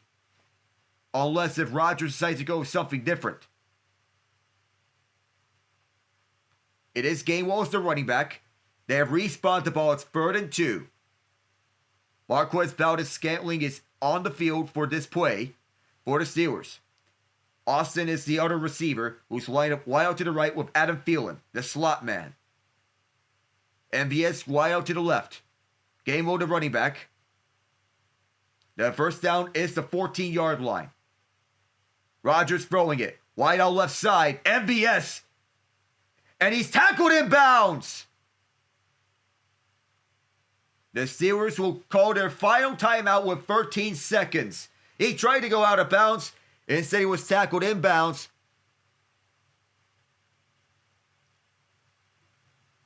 It is 15 seconds in which the clock is reset to as Pittsburgh called their final timeout. 1st and goal. As a result, Chidobe Awuzie made sure they was brought down inbounds on the left side. The Steelers were working the sidelines, and they did. But Awuzie tackled MVS inbounds. The Steelers were forced to burn their final timeout. Rodgers trying to go to the end zone here and trying to tie this game up. Headed into halftime. Ball at the 10-yard line. You get 4 shots at this. 3 receivers right and 1 left. In shotgun set. Gainwell at the right side. No timeouts for the Steelers. Rodgers aims left side. Short. And Austin wants the flag, but nothing called as it is a non-catchable ball. TJ Tampa in coverage. The throw was wide of him anyway. Lined up 1-on-1. And Tampa turned his head around at the last moment. It would have been illegal touching anyway. Pat Freiermuth. The Ravens made sure they had inside out on Freiermuth on goal-to-go situation. 10-3 Ravens. Steelers trying to get a touchdown here before the half is over. On an empty set, here they come. 2nd and goal. Rodgers to the end zone, well over everyone. 3rd down with 7 seconds left. And again, yes, you get 3 shots at this. And if you don't get it here,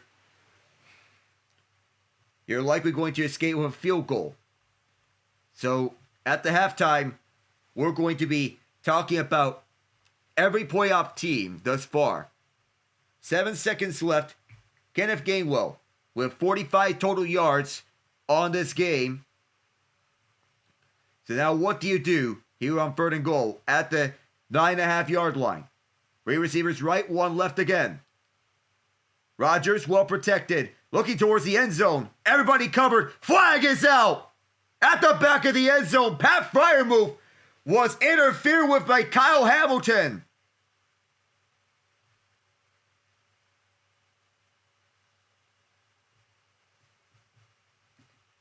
The ball will be placed at the 1-yard line for this final play.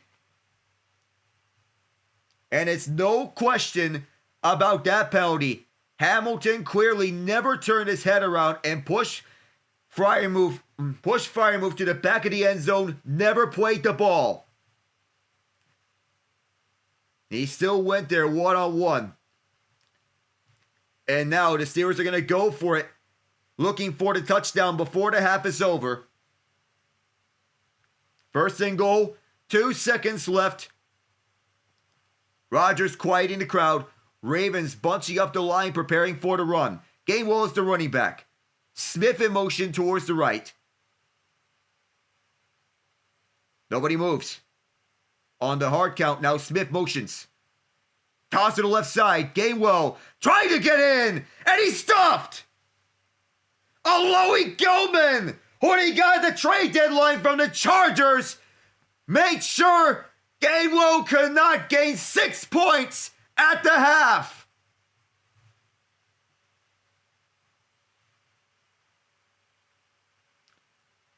They were outmen. Nobody was coming over to block at the left side, and Gainwell could not do anything.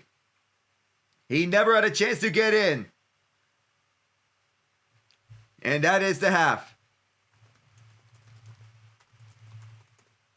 They'll get the ball to start the second half. The Steelers are.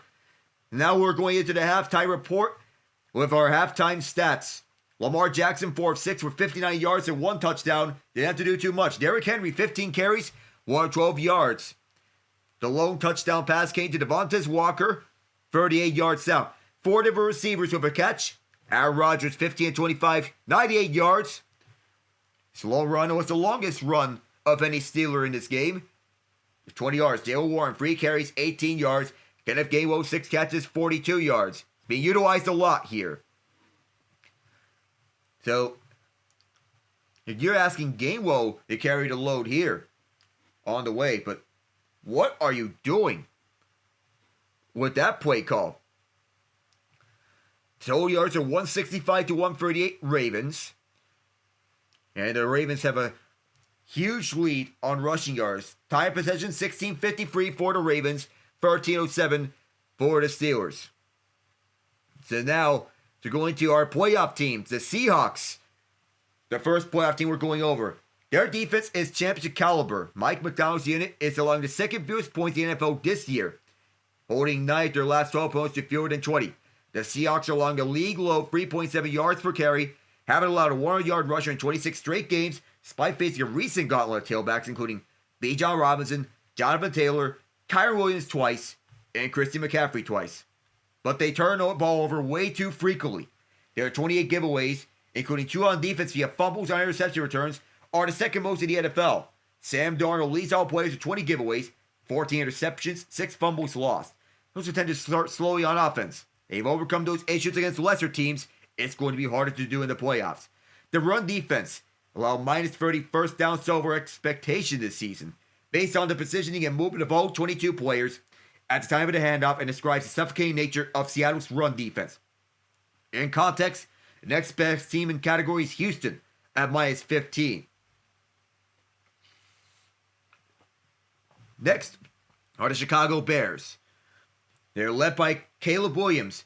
They proved it can go toe-to-toe with anyone. The shootout they narrowly lost in Week 17 against the 49ers showed that their high-powered offense can contend. Their 6 wins after trailing in the final 2 minutes of the fourth quarter are the most by any team in a season since the 1970 merger. The Bears are well-equipped to pull off comeback wins when the stakes are at their highest, and the offense is playing their best they have all season heading into the playoffs. The opposite can be said of a Bears defense that gave up 13 yards since Week 16. They are 31st in pass rush win rate entering this week, leading to only 4 sacks in their final 3 games. They are built on takeaways of a league-high 33, with an NFL-high 23 interceptions, but the defense is overmatched when it's not forcing turnovers. Playing bend but don't break football in the postseason is dangerous. Entering Week 18, they rank first in pass block win rate, 74.1%. That kind of pass protection has paid huge dividends for Williams and allowed the Bears to have the longest average time to throw at 3.31 seconds in the NFL. It's also part of the reason he's had a massively improved sack rate, 3.9% entering this week, 4th best this season. So a large portion of the credit for that ought to also go to him, given how much QBs control their own sack rates. The Philadelphia Eagles are the 3rd seed in the NFC. Their defense is dominant. Vic Fangio's group is emitting last year's vibes when the Eagles rode the NFL's #1 defense to a Super Bowl title. They are sound at all 3 levels and orchestrated by Fangio, whose 40-odd years of experience have helped him become an exceptional in-game adjuster.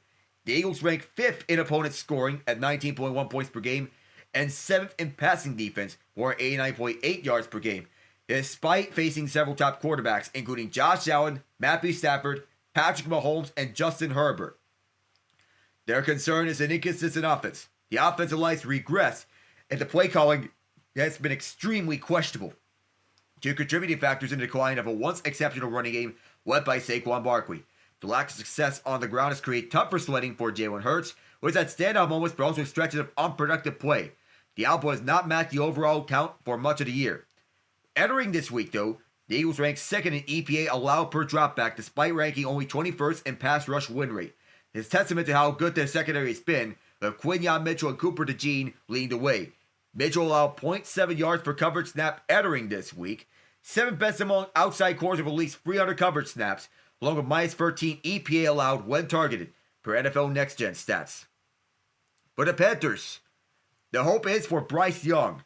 Despite his inconsistencies, he's shown he has enough to keep the Panthers in games even when he's not playing his best. He has good offensive talent around him and improved defense has played a role.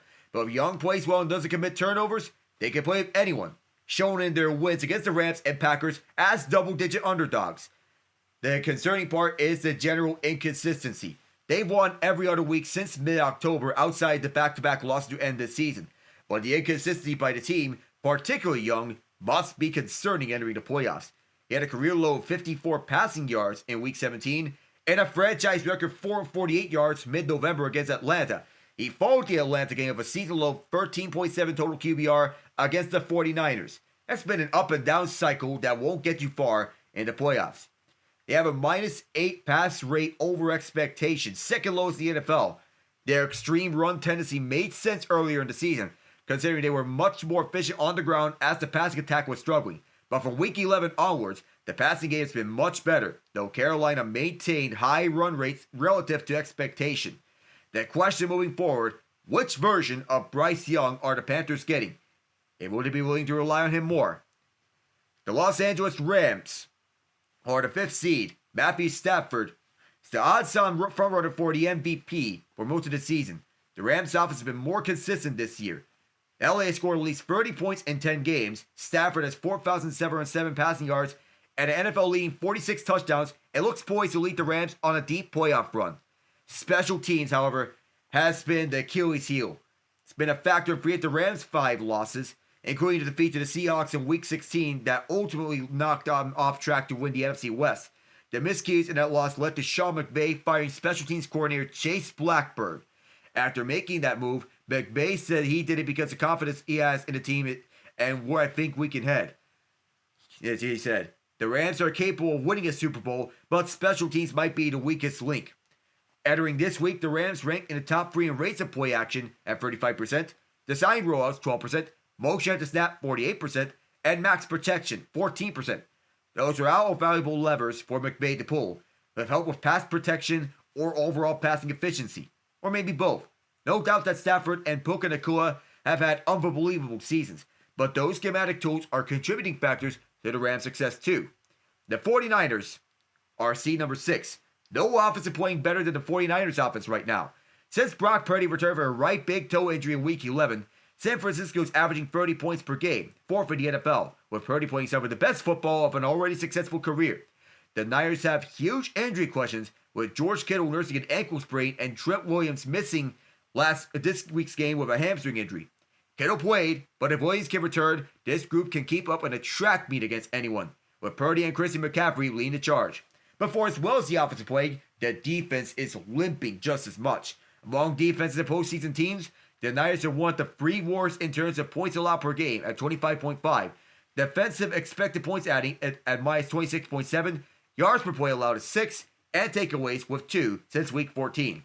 What's more, the Niners have fielded the NFL's least productive pass rush this season and haven't showed signs of improvement in that category. The path to success will lean heavily on the offense scoring a lot of points, or the defense comes up huge with a takeaway or 2. Purdy has a 73.6 QBR, ranking 2nd if he played enough to qualify. Having played only 9 games this season, Purdy is understandably not part of the postseason awards discussion, but he and the San Francisco offense have been hot when he's on the field. Incredibly, he's done it with a high turnover rate at 3.7%, but he doesn't take sacks at a 3.5% sack rate. It has incredible accuracy at plus 5.1% completion percentage over expectation, second best among QBs of at least 100 pass attempts, which have made up for the turnovers. The final seed in the NFC is the Green Bay Packers. The Packers have gotten elite level quarterback play from Jordan Love and Malik Willis most of the year.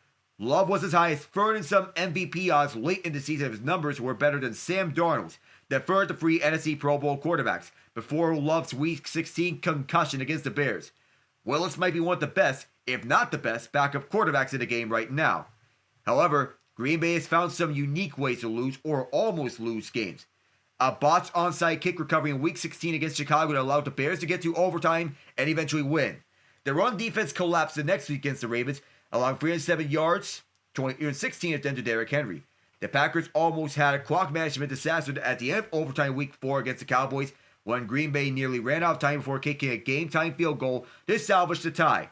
The Packers entered this today ranked second in EPA per dropback, and similarly, Love ranks second in QBR. It has almost gone under the radar just how efficient a passing offense the Packers have, in part because they are a run-leading team. So while Green Bay's Super Bowl hopes were certainly diminished after Micah Parsons' torn ACL, the Packers are one of the very best and the most important facets of football, passing offense. We'll have the AFC playoff outlook at the end of the game. The second half is up next. The Steelers will receive the second half kickoff. I am Alec Nava. Stay tuned, everyone.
.1 yard has been the difference between a tie game and a 10-3 game. The schedule has been revealed for the wildcard portion of the playoffs. The Houston Texans have an 8 o'clock game in the wildcard round. They'll be on the road against either the Steelers or Ravens. For the Sunday games, it'll be the Chargers and Patriots at 8 o'clock, 49ers and Eagles at 4:30. There'll be one game going to the Monday night slate. Aaron Rodgers, when throwing 10-plus yards downfield, he's 0 for 5. The Steelers offense picked up 99 yards after the catch, however. One of those missed throws came on an overthrow to Jonnu Smith. The AFC North, it's up for grabs. Ravens win, they're in. Steelers win or both teams tie, Pittsburgh's in. Lamar Jackson trying to stay warm as the Steelers will receive this second half kickoff. We have not had a turnover here in this game. Kenneth Gainwell is one of the return men deep. The second half is underway. A return for the 5-yard line. This will be Jalen Warren. Both running backs are return men as he is slowed up at the 33 and tackled there. Chuck Clark also to get up, gets back up. So from that goal line stand, It was a great play from there. So the Texans get a Monday game. The Rams and Panthers get a Saturday game. So get a Saturday game, 4:30 Eastern Time. The Steelers will start from their own 33-yard line after that return from Warren, 28 yards, as Smith motions right, then back left. Trying to go hard count here to begin this. 5 seconds off the clock to begin the second half. MVS is wide out to the right. Toss play for Jaylen Warren. Warren for burst of speed. 9 yards for him. Up the left side for the stop by John Jenkins. The Ravens have had trouble holding on to leads this season and in years past. Rodgers has 6 straight quarters without an offensive touchdown, which is the longest streak of his career since week 17. He's wanting to get something up. A former MVP, he's in his twilight years. Just 1 yard for the first down. Single back is Warren. Thielen motions right. Warren on the left side. Slowed up, but he gets a first down anyway. Gets an extra push. Whistle blows. They thought the forward progress was stopped, but it kept on going. Both of these backs have been reliable for the Steelers. Warren, however, has been dynamic on pass catching situations and running situations. Warren, the speed guy. Gainwell is the power guy. And with Gainwell weighing 200 pounds, he's a dynamic back. Warren weighing 215 pounds. They thought that Caleb Johnson was going to be the power back that they would be having. The third round pick, however, has been benched for several games this season, including this one. Ravens send a blitz. Rodgers throws middle. Misses his man Thielen. It's an incomplete pass up the middle. And what we're seeing here is that the Ravens believe that they have enough talent on the secondary to catch up to other receivers. The Steelers, without DK Metcalf, their star receiver that they traded for this offseason, they want to have all the others step up in his absence. 2nd and 10. 3 right and 2 left. Rodgers, quick strike, nearly intercepted. And Hamilton is very slow to get up. Eloy Gilman was also there in coverage as Hamilton wanted to get up. And Rodgers, why was there no flag for illegal contact? And it is friendly fire between Hamilton and Gilman, helmet to helmet. Hamilton, the leader of the secondary and the defense, is huge as Gilman walks off. Gilman is the one walking off. The medical staff is checking in on Hamilton. We're going to step away for this moment.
So now we have the full schedule revealed. Saturday, it begins with the Rams going into Charlotte taking on the Panthers.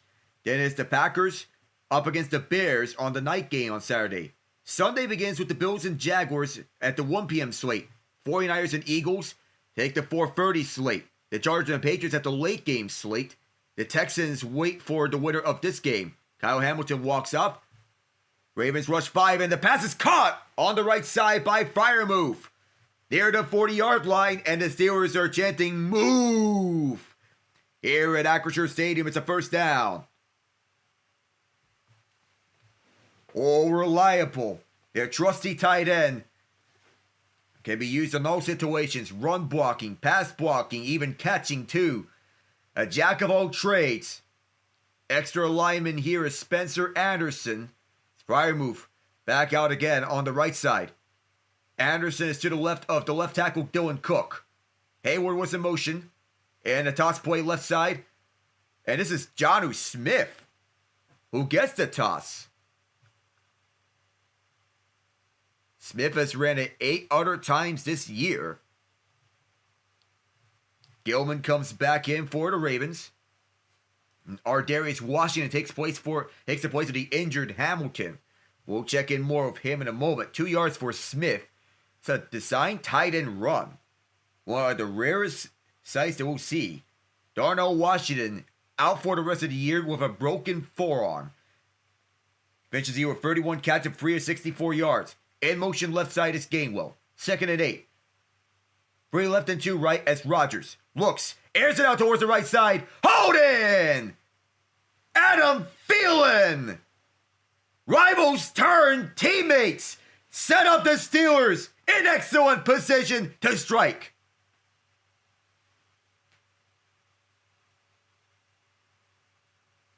What a throw from Rodgers right on the money to Thielen, targeting him on the outside right. One-on-one coverage with Marlon Humphrey. And that's the type of throw the Steelers need to get any sort of life. You get the feeling that the Steelers could creep in with a touchdown. 1st and 10 at the 11-yard line, Ravens territory. Warren gets an extra push. Down at the 7-yard line for a 4-yard run. And Adam Thielen, who is cut by Carolina, traded to Minnesota, then cut by Minnesota, wanting to go to a contender, signed with the Steelers as a free agent this season. This is his 3rd different team this year. Ben Skoranek is out there as one of the free receivers on this play with Thielen. Expect some more MVS. Skoranek primarily the gunner on special teams. Motions right then left. Shotgun set, 2 left and 2 right. Rodgers has time to throw. He'll dump off for Warren. Warren shakes by one defender. Warren caught up to at the free. He is halfway from a first down. Marlon Humphrey was on him. The Steelers can still get a first down. The marker's at the 1. And it was Spencer Anderson, who was the extra lineman, who set up the block at the right side. Slotted in as the tight end with the block on Nate Wiggins as Warren puts Marlon Humphrey on hockey skates on that play. 3rd and 1.5 from the shotgun set. Bunch formation on both sides. In motion is Hayward. It's a run to Warren. Warren is going to be stopped short. So now here we are again. It looks to be 4th and less than a yard. You can still get a first down if you're Pittsburgh. Tomlin is not going to blink. He's sending Cam Hayward for the tush push. It's the same situation as that turnover on downs. Andrus Peat also comes in as an extra lineman. The former New Orleans Saint comes in as a guard. Now it's a bunch set. Hayward in. Taking a snap. And Hayward advances. He's got the first down. He's denied the touchdown, but they get the first down. And you may keep the same formation here with Connor Hayward, the fullback, getting the first down. He's just outside the edge of the end zone. And you can imagine here, it may be a trend here in the state of Pennsylvania. Hamilton is being carted off. Tush-push formation. The Hayward brothers out there. And Connor, flags fly in the end zone. He has broken the plane. We'll check the penalty. Touchdown is signaled. We'll have to check the penalty. It may be an indication it's against the Ravens. We'll have to see. Long conversation coming here. Here's a call from Sean Smith. It's a touchdown. It was an offside against the Ravens. Connor Hayward, assisted by his brother Cam Hayward, for a brotherly shove. Touchdown, literally. The acceleration up front with Cam Hayward pushing his brother Connor to get that touchdown. A whole bunch of scrambles on the Ravens side of the field, including Kyle Van Noy, was flagged for offside, so it was a free play. This is a literal brotherly shove. And Cam Hayward is still out there for this extra point from Chris Boswell. So it is a Pennsylvania thing. The tush-push, brotherly shove, whatever you want to call it. And Boswell's extra point is perfect. We are squared. 10-10 at Pittsburgh, Pennsylvania. Connor Hayward, Cam Hayward combined for the literal brotherly shove. And Pat Fryermuth is loving it. We'll be right back here. I'm Alec Nava. Stay tuned.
Winner of this game faces the Texans in the first round of the playoffs. And the Texans have the league's best defense. After them are the Seahawks. Inconsistent offense has plagued the Texans throughout the year, but they have a Super Bowl level defense. The best defense they had in franchise history, arguably. And it even accounts for the J.J. Watt years. The Seahawks also have a Super Bowl level defense. Offensive turnovers have plagued them, however. but they have been on a heater as of late. Here's Rasheen Ali, past the 30, caught up to at the 33. Jabril Peppers is there. Cam Hayward and Connor Hayward both out there on special teams. And Cam is going to be out there on the defense. He's having a night. He's been roasting him about how he lines up like a frog. Oh my god. But even so, he is monitoring in his area all around. One of the best run defenders at every level. And he is smart monitoring the run lanes. Derrick Henry stuffed by James Pierre. From the outside edge, Pierre limits Henry to no gain. The Steelers didn't score at the end of the second quarter from 1 yard out, but they managed to score to start off this third quarter. Now back on defense, they're going to give the fans life here and perhaps a chance to host a playoff game here where they would face the Houston Texans. 10-10, we're all even up, 2nd and 9. Andrews motions right, he is to the left of the left tackle, Ronnie Stanley. Shotgun set to left and to right. Jackson facing a blitz. That's picked up well. Jackson throws it to the dirt. Was there a receiver in the area? A Steeler defender is down, however. 3rd and 9. And that's Jalen Ramsey.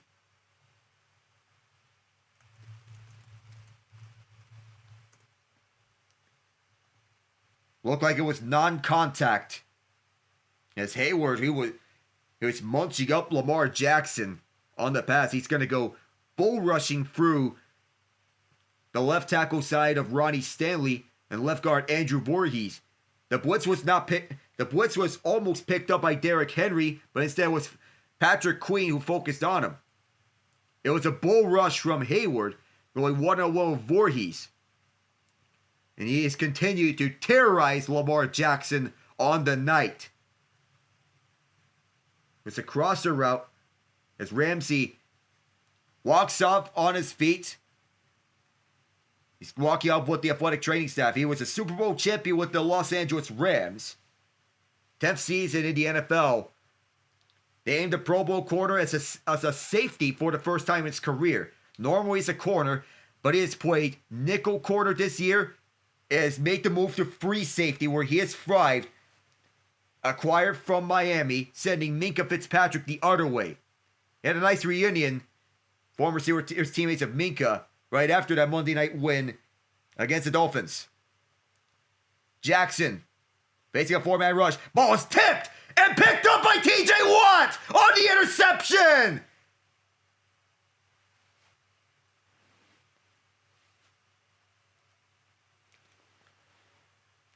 Alex Highsmith batted down the line. TJ Watt saw it, and the Steelers have the first takeaway of this game thanks to this pass rusher duo. Highsmith and Hayward both batted down at the left side of the line, and it came over to Watt right after the tip. Ronnie Stanley inadvertently had it knocked directly to him off his elbow. And a convenient bounce right to him. Hayward and Highsmith with the night of their lives this season. Welcome back, TJ Watt. And have a night, Cam Hayward. The Steelers need just 26 yards for pay dirt. Momentum now firmly at their favor now. Rodgers goes to Warren.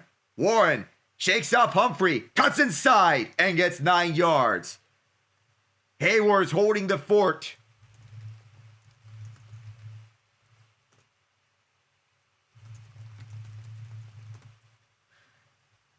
And Cam Hayward, we all know that he is built big. In a year of turmoil of him, those quick moves from Jaylen Warren makes him a valuable member of this team, an undrafted free agent. Off the deflected pass, and Warren making the shifty moves. 2nd and 1 with feeling and motion. It's a handoff to Warren. Cuts inside and a first down. Needed 1. He got 2. To the 15-yard line.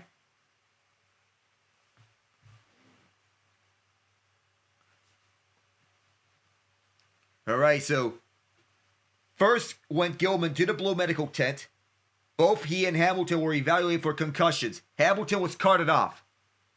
He is being evaluated for concussion himself. He's going to take more time to get it looked at because of the severity of that nature, because he was the one down. Gilman got up and walked off under his own power. Here's Warren inside. Another cut. Warren still going. He gets 7. Chidobe Awuzie, the former Cincinnati Bengal, with the stop. And the Ravens defense has been getting gashed here as of late. 2nd and 3. So that run, maybe would it be blitzes or defending against jumbo packages? Nothing has worked here so far in this half. 3.5 yards for the first down. Feeling in motion. Warren is a single back. Smith to the left of Spencer Anderson, who's the extra lineman here. Warren again. He'll cut left. Spins away from one tackle. Met on the second. The Ravens defense that time caught up to him. Is Watt and Highsmith going over film on the sideline with the Microsoft Surface tablet. Just 1 yard for Warren there. It is 3rd and 2. It looks like the Steelers are going to stick with the same formation. Watt with his 2nd interception of the year. Remember, the last time I covered the Steelers, Alex Highsmith was out with an injury that time. 5.4 yards per play in this half for the Steelers. Scotty Miller's out there. Shotgun set to left and to right. The tight end is Pat Freiermuth. And a timeout called. Kenneth Gainwell was the running back. The Steelers take their first timeout. Rodgers was trying to go hard count. And he was waiting on them to watch the play clock. He was trying to steal a first down, trying to get someone to jump off sides on a possible neutral zone infraction penalty. And seeing that it was about to run out, he called timeout. Been doing that for years. And the Ravens have seen this movie way too many times. Without Kyle Hamilton, the Ravens don't have their compass on defense. Remember that Nnamdi Madubuike is out for the year. And they traded Odafe Oweh to the Chargers. He's made an impact for them. It's one of their leading pass rushers. It's the 3rd pass rusher, right behind Khalil Mack and their Pro Bowler Tuli Tuipulotu. 3rd and 2. Everybody spread out wide. 2 left and 2 right. Shotgun set. Freiermuth motions to the tight end spot. Everybody's getting set. MVS motions right. Here is Rodgers. Ravens rush just free. Rodgers towards the end zone. Incomplete for Freiermuth. He wants a flag. Trying to throw it high. Gilman in coverage. He is back in the game. And so it will be a field goal try for Chris Boswell. With 4:31 left in the 3rd quarter. Without DK Metcalf, Freiermuth's going to be the focal point among the skill position core. Gilman was covering nicely. And Freiermuth tried to catch it with one hand, trying to steal it. 25 yards for Boswell on this one. He made one from 57 earlier. This one is good. Makes it from 25 after making it from 57 earlier. It's a 3-point game here. 13-10. The Steelers now lead with 4:28 left in this quarter. Ravens trying to mount something here. Their offense has been stuck in mud in the quarter. We'll be right back.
King Henry has gone off in this game. That first half was outstanding. The second half, not so much. The Ravens have been slowed down all throughout. In rushing yards per game this season, 135 in the month of December, the most in the NFL. Rushing touchdowns in December and January is where he thrives the most. Second most in the NFL in history with 49, right behind the legendary Emmitt Smith. And happy birthday to Derrick Henry as he turned 32 today. 112 rushing yards on his birthday. This will be returned for the 2-yard line by Rasheen Ali. Past the 20 and down at the 23. Short of where one of the old touchback lines would have been. And while the Olympics are coming soon, Derrick Henry has been shifting directions like Michaela Schifrin, 2-time Olympic gold medalist of alpine skiing. Shift right and then left, right again. Went through bumper cars. There's an injured Steeler on the field. There's a dig for the ball. The Ravens were on it. It looked like it was a fumble. The Ravens recovered it. The Steelers hoping for another turnover.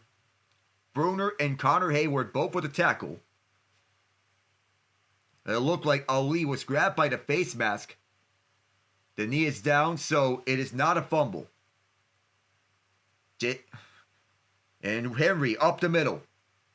Nothing doing. Just 2 yards, a very short game for Henry. Cam Hayward was there, one of the best run defenders in the NFL.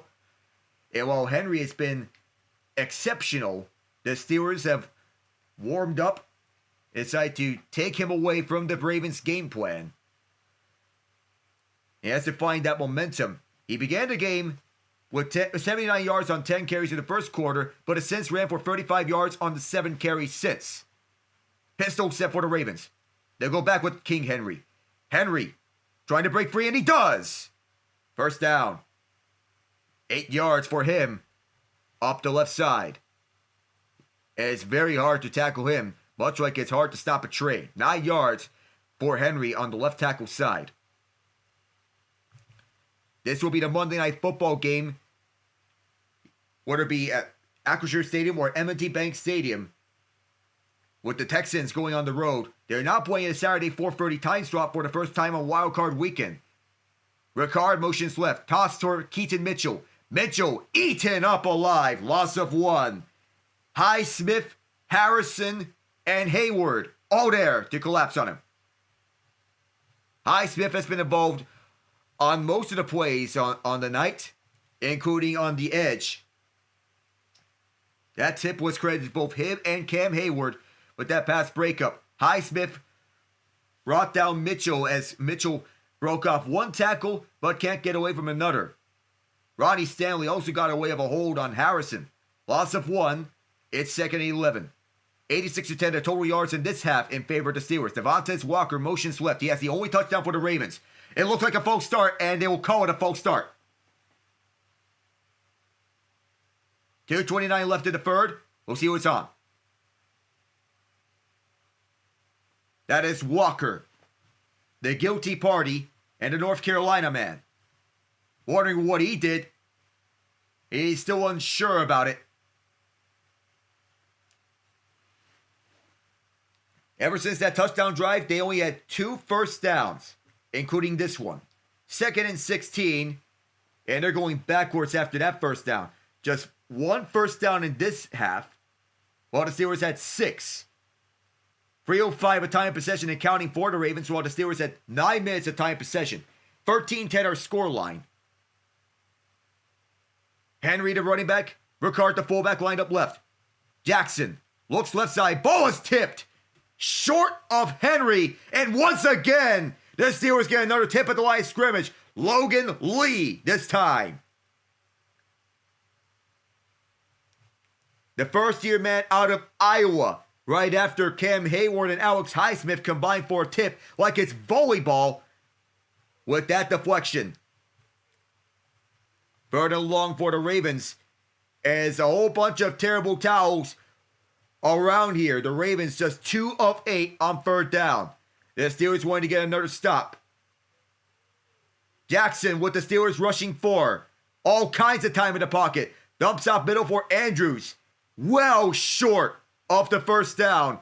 He was halfway there. Chuck Clark, Peyton Wilson, TJ Watt, and Patrick Queen forced the punt. Clark is a former Raven who spent last season with the New York Jets. TJ Watt that time jumped up front, and he has been everywhere all front. And while he rushed the passer first, he saw the pass coming towards Andrews and said, you know what? I'll stop him. And that he did. He's one of the smartest players in the league. Skoranek moves inside trying to block a punt from Jordan Stout. And the Ravens get it off. Right on time. Pressure coming. And Calvin Austin is back deep. He's just going to let it bounce to the 10-yard line. It's just right towards the right side, down at the 11-yard line by Jake Hommel with 1:04 left in the third. Took a 4 bounce. That sets the Steelers up in position to go 89 yards for the score. Should they do that? We'll be right back.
.104 left in the third quarter. It's back-to-back big blocks from Cam Hayward. They set up Connor Hayward for that brotherly shove touchdown, the literal type. And he's getting it done on both ends of the football. Cam has an oxygen mask with him. The ball took a 4 bounce to the 12-yard line. That's where the Steelers will start this drive. Shotgun set with Thielen motioning left and then back right. Stack set on the right side, and then Thielen comes over left. Rodgers starts it off with a handoff to Gainwell. Gainwell with a block from Zach Frazier up front, and gets 7 yards with the cut to the outside.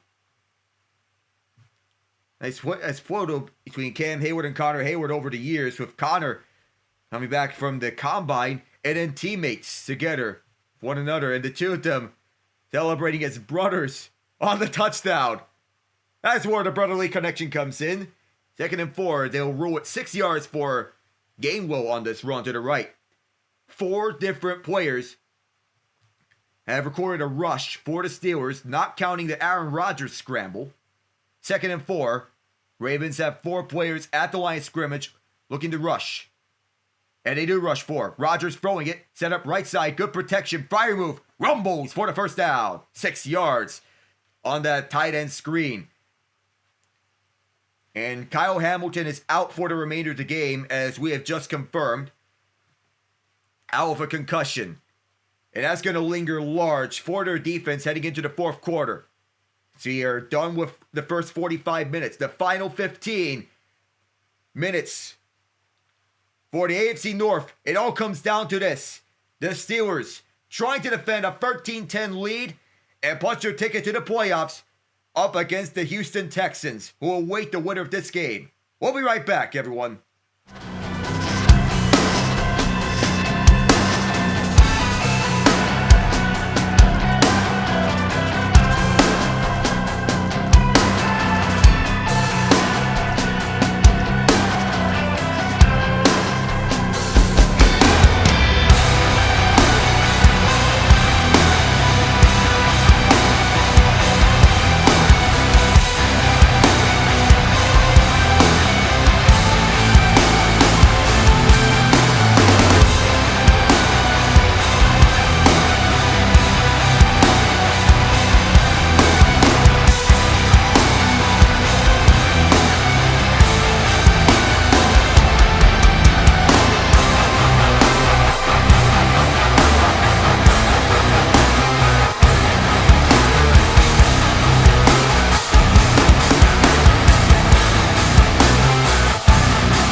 The Houston Texans watching onwards with this game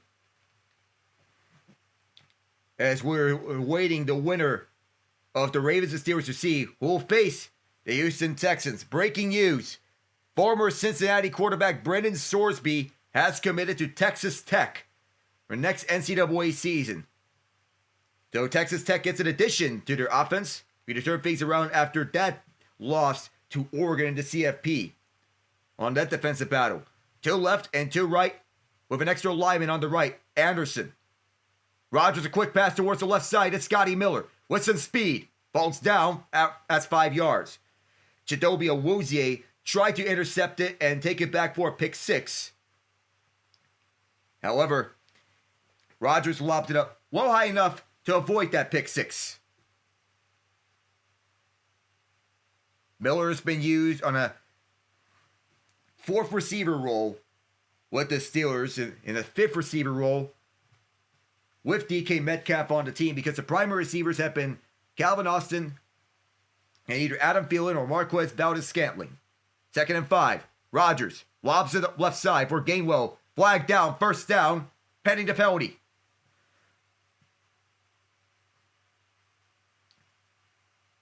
They're going to call for a pick play.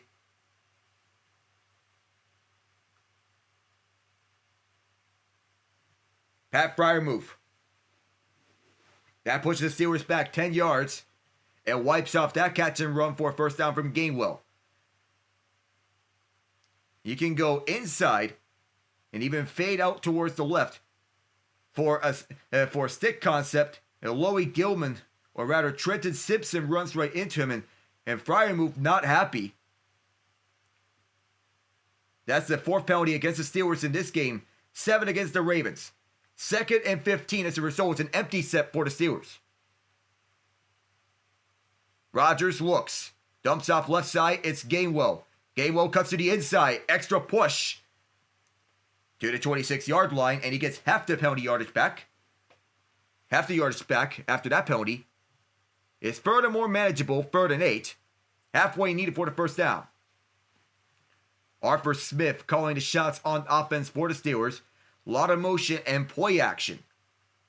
Draymond Jones and Alohi Gilman lead the charge for this Ravens defense. Kyle Van Noy lined up opposite the backup left tackle Dylan Cook. The Steelers have had the time possession for 3/4 of this half. Rodgers towards the left side, wide open, MVS for the first down. At the 38-yard line, overcoming 2nd and 15 to make it a first down for the Steelers. Taking advantage of the worst passing defense of any team left in playoff contention here. 13 yards for MVS. Almost double the yards needed for first down as MVS was fading away. A catch reminiscent to Ray McCloud on 4th and 9 in Ben Roethlisberger's final game in the regular season. Rodgers on a play fake, keeps a hold of it. Smith the block. Rodgers, he's as far as he could against MVS. Missed opportunity for Malachi Starks to intercept it. And he's in disbelief that he cannot pick off Rodgers.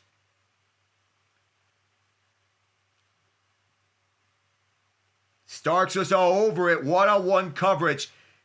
His Valdez Scantling ran a deep zig route up against Starks, closing up towards the left side. Rodgers was almost on the money. However, it was the best shot for Ravens to get a takeaway from Starks. It is 2nd and 10, motioning right is Smith, then back left. 2 left and 2 right. Here is Jalen Warren towards the left side. Warren, 4 yards. Awuzie to stop. 3rd and 6. Another big 3rd down for the Steelers. They've been turning things on here in this second half. The Ravens, with just 10 passes from Lamar Jackson tonight, 5 of 10 for 87 yards. They've been shut down. They've largely shut down Jackson tonight. And between the 48 and 49, it's the first down marker. They're at the 48.5-yard line, the first down marker. 3rd and 7 coming up.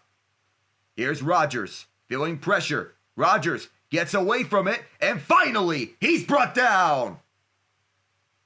Mike Green twists up Aaron Rodgers, forcing a Corliss Waitman punt. It was that left hand that he injured last month. That was the primary concern as Rodgers got away from the initial pressure, steps up trying to find someone, but it was a coverage sack. Nobody was open, and the Ravens get to him with Mike Green and Travis Jones. Corliss Waitman descended up. That's just the 2nd sack of the night for the Ravens. And here's the punt. Well protected here as stepping up is Wester. And there was contact. Jack Sawyer fields it to down the ball. Devontae Walker and LaJohntay Wester run into each other. It was the 2 Ravens that run into each other. It looked to be, that actually was Jay Higgins, if Wester stepping up. It was Walker who got forced into by Ashawn Jameson. Teammate and teammate. Friendly fire. The Ravens will have the ball. With a little momentum swing. Have a forward bounce. Jack Sawyer downing it. We'll be right back.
Renegade.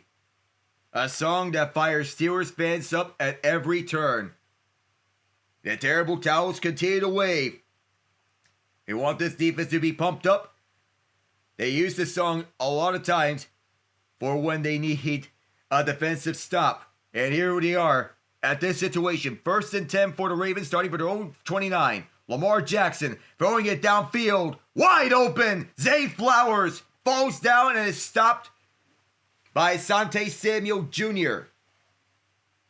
15 yards for Jackson. They gained 126 yards in their first 3 drives with 10 points. Their last 4, just 57 yards and no points. An injured Raven is Andrew Voorhees. The left guard falls onto his knee. Had to get possession and keep the ball in order to sustain a long drive. He slowed down. Emory Jones Jr. is in as Voorhees walks off under his own power. Faalele has returned to the game after having an injury earlier today or tonight. Ravens win, they're in. Steelers win, they're in. Tie, Pittsburgh is in. Voorhees was the 7th round selection in the 2023 NFL draft. He started every game at left guard this season, coming out of USC.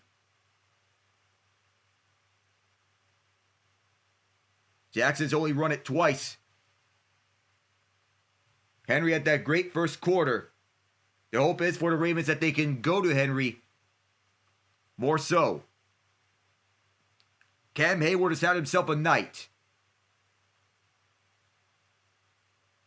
Voorhees walks onto the sideline under his own power. We don't know if he's going to come back. Jones Jr. was in earlier, subbing in for Faalele. Now he's at our left guard. Ricard in at tight end, motioning right. Trips right, 1 left. His Flowers motions right. Henry met. A lot of bodies down at the line of scrimmage. And that is Isezi Otomiwo, the 3rd-year man on Minnesota, with the stop, limiting him to a gain of 2. And the hits are getting more violent up throughout. The Steelers play with a 5-man front to meet up against Derrick Henry to shut him down. In this half, just 13 yards on 4 rushes, 2nd and 8. Is there going to be extra pressure? Watch for Keanu Benton up the middle. Nick Herbig on the left side. Lamar Jackson passing. He's trying to get away, and he cannot get away. Fights for extra yards, and he does. Gets over to midfield. Well shy at the first down. And TJ Watt comes back onto the field. Nick Herbig that time crashing into the play. Cam Hayward stuffed him up. 4-yard gain. Emory Jones Jr. is still in at left guard. On 3rd and 4. Maybe you want to take a shot down the field if you want to get your team a chance. But Joey Porter Jr. has established himself as one of the best corners in the NFL. Asante Samuel Jr. is on the other side. On the left, Porter's at the right. Jackson, here comes Highsmith, and Jackson gets away! Jackson, heaves it down the field, all alone! Caught! Touchdown! Zay Flowers! The wizardry of Lamar Jackson!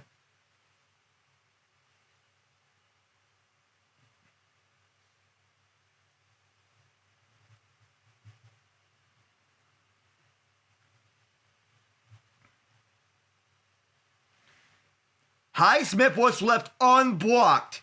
It looked like he was going to bring down Jackson, but he got away from 2 tackles. And Patrick Queen mysteriously in coverage on Zay Flowers one-on-one. And Flowers unleashed here. Tyler Loop hits the extra point. 8:42 left in the 4th. This game is far from over. Jackson with great play recognition to heave it down the field. And he made this work. Avoids a sack and finds Flowers deep downfield. We'll return in a moment.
Lamar Jackson doing Lamar Jackson things for the first time in this half as he gets away from an attempted sack between Highsmith and Benton as he breaks away from that. Ducks and throws it downfield to Zay Flowers as he takes it all the way on this deep throw. Loop kicks off. We'll see what the Steelers can do. And it looks like this is going to go out of bounds. And it's a big mistake on the kickoff. This puts the Steelers at the 40.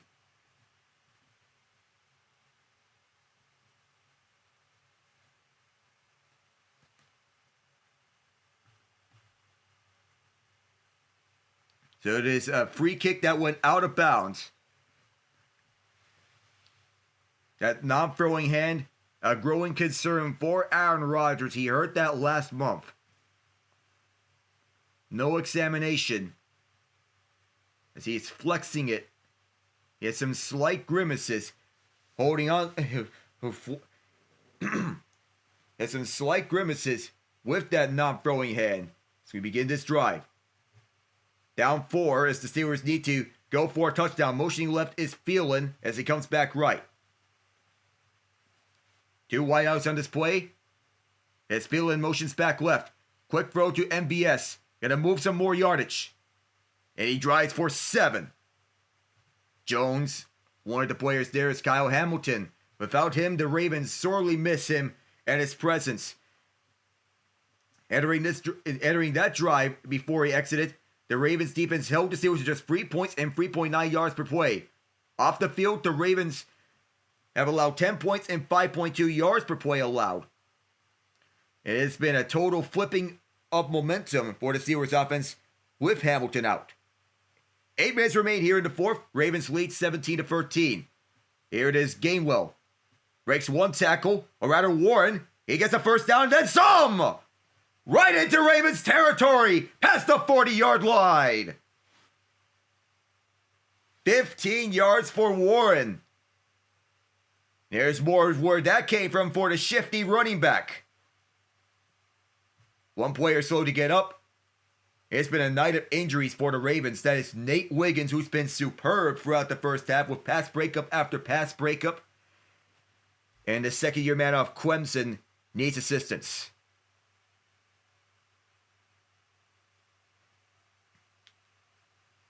Ward's powerful running has shown again.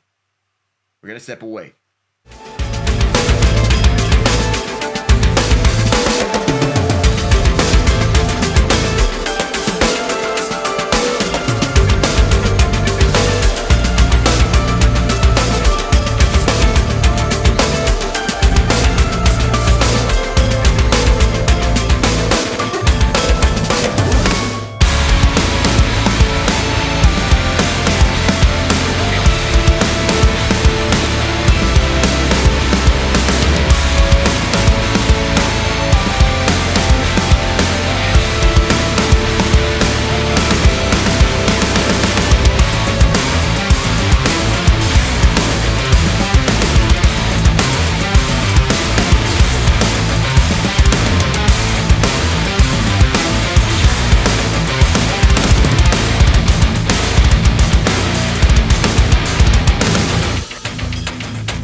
1 month from the Winter Olympics that start on February the 6th. Jordan Stoltz, in speed skating for the Americans, one of the stars in the United States. The United States celebrating the 250th anniversary of its founding. Going down was Wiggins trying to tackle Jaylen Warren as he bunched up on a heap with Roquan Smith, and he was limping. Need a lot of help to come over to the Ravens sideline. It's believed that he'll be out for the rest of this game. His status for next week, up in the air. First down at the Ravens 38. Jonnu Smith in motion left and then back right. Here's an audible coming here from the Steelers. With 7:30 left, clock is still rolling. Toss right side, and here is Jaylen Warren again. Trying to go out of bounds, which he does. Dragged by Smith. Got him 6 more yards. Zay Flowers watches onwards. And a lot of hitting has transpired here in this game. Pittsburgh wanting to take the AFC North. They'll say 4 yards for Warren before he was dragged out of bounds. Winner gets the AFC North and the 4 seed. Hosts a playoff game next Monday night against the Houston Texans. 7 minutes to go. Connor Hayward is in motion to the fullback spot.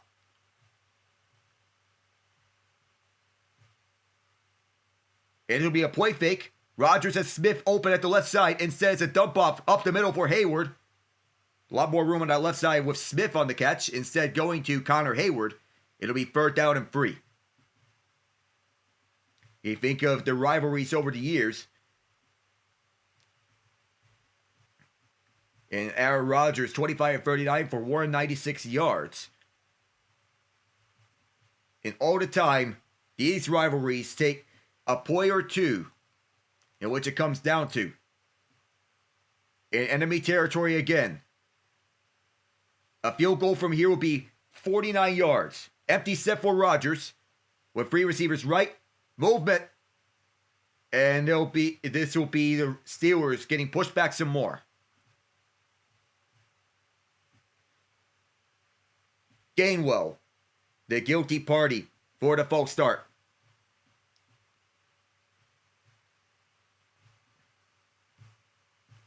An early motion here as he got startled. Ooh, yeah. 5th penalty of the game against the Steelers. 6:08 to go. And that stops the clock.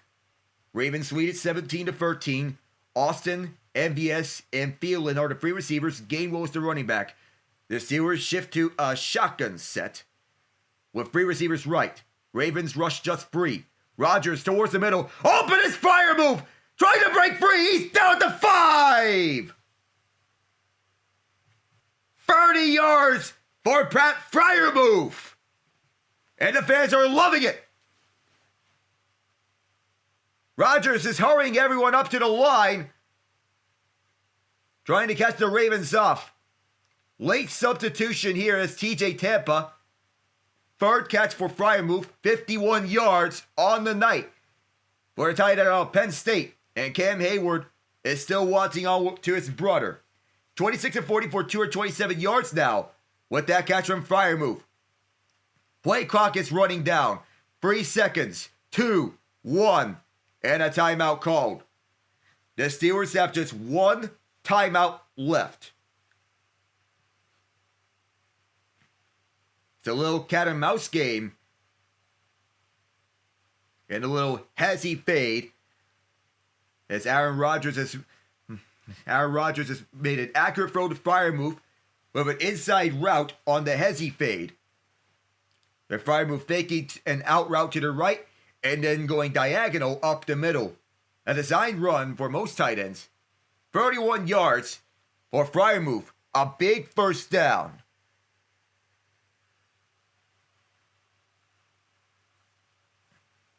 Rodgers, Jaylen Warren, and Pat Freiermuth, some of the top performers for the Steelers on the night offensively. They have turned things on here in the second half.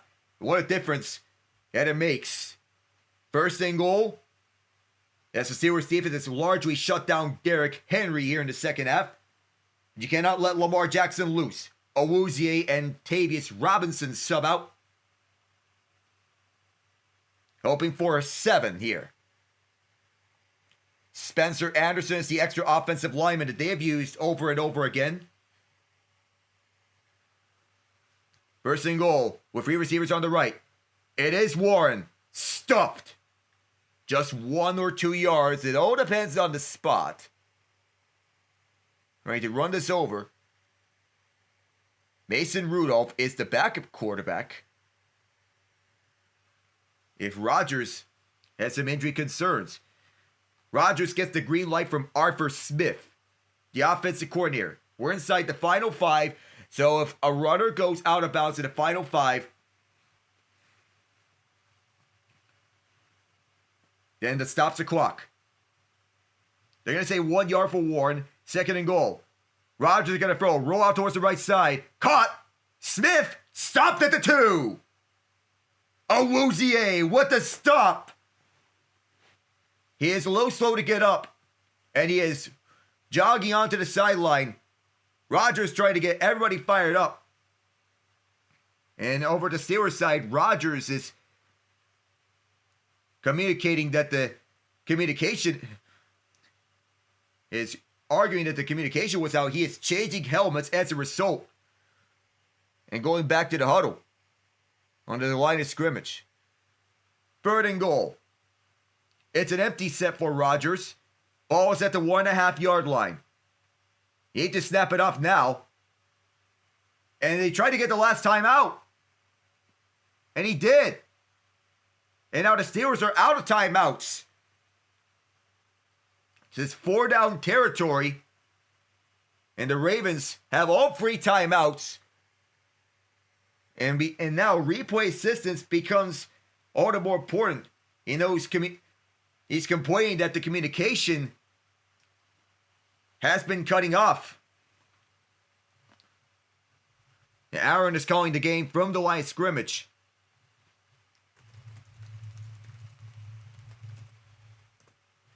Now going to the line of scrimmage, you think that you should take over. He swapped out helmets, complaining about the communication. Yeah, there's been an issue. There's another helmet change. For Rodgers. And the Steelers are out of timeouts. They're just inside the 2 yard line. Bunch set. Ravens readying up for the run. Run to the right side. It's Gainwell. Kenneth Gainwell! Touchdown!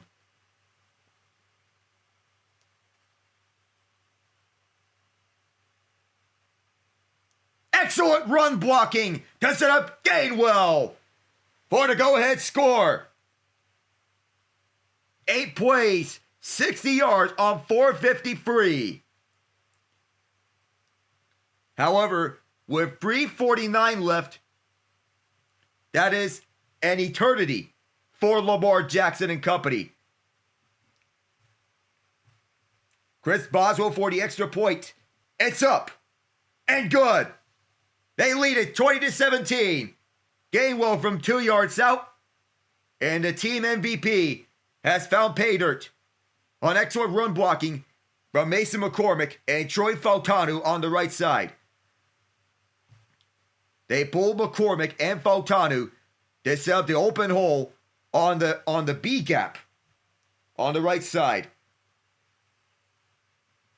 They got him down on the right with McCormick and Fautanu setting that up on the right. What a nice play on the goal line. Gainwell got a Super Bowl ring from Philadelphia last year. He's putting the Steelers offense on his back with that touchdown. And Rodgers, despite complaints about the communications, he persevered. 3:49 left with 3 timeouts. That's an eternity for the Baltimore Ravens in this modern day and age in the NFL. Mike Tomlin and company wanting to go to the playoffs to clinch an unlikely AFC North title and send the Ravens home. And you're putting that ball in the hands of Lamar Jackson, and we know he can do his wizardry.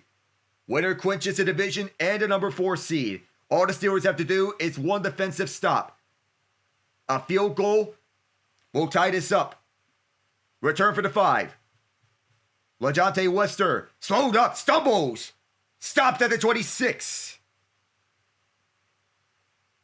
3:43 left in this quarter.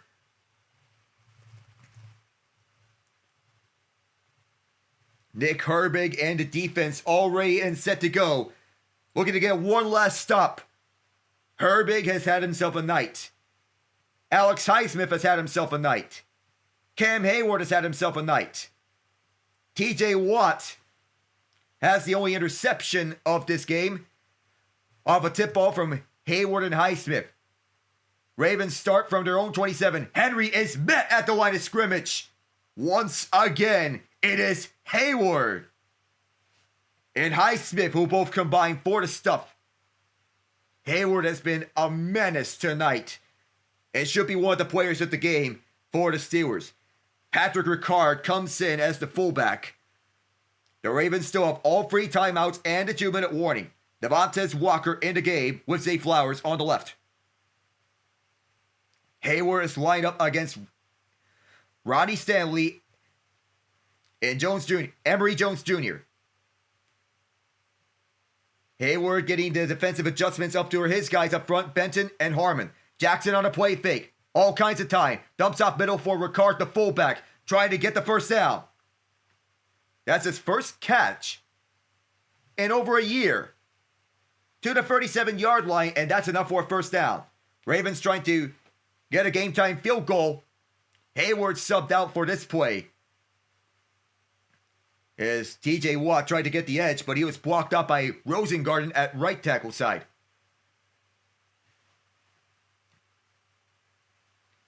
They're getting replay assists to see if Ricard got enough. So they'll get a review using the tennis equipment that they've used. It is third and a fraction of a yard. Third down. The Ravens are not thinking first down here. They're thinking field goal range. Third and half a yard. It is Jackson. Gonna throw it. Well protected. He's gonna heave it down the field. Wide open! Flag is out in the foot race! Zay Flowers for the touchdown! There is a flag on the far sideline. We'll have to check it out. The Ravens are celebrating. They think they're in front, but we need to wait.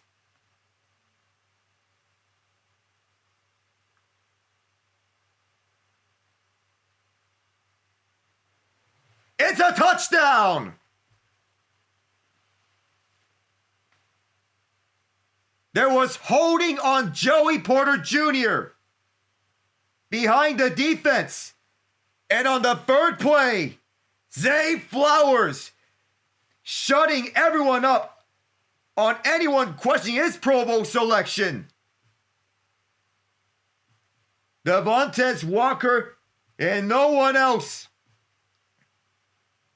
And the Baltimore Ravens wanting to get to the playoffs. 64 yards out from Flowers. The extra point is good. The Steelers need another miracle here. 24-20 is the scoreline. In this wild fourth quarter, it was momentum has shifted back and forth. There was nobody on the left side.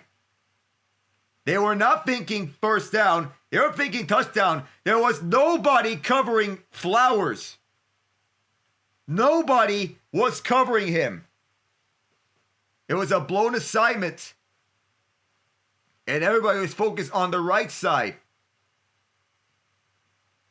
It's to be a shock to everyone else that time around.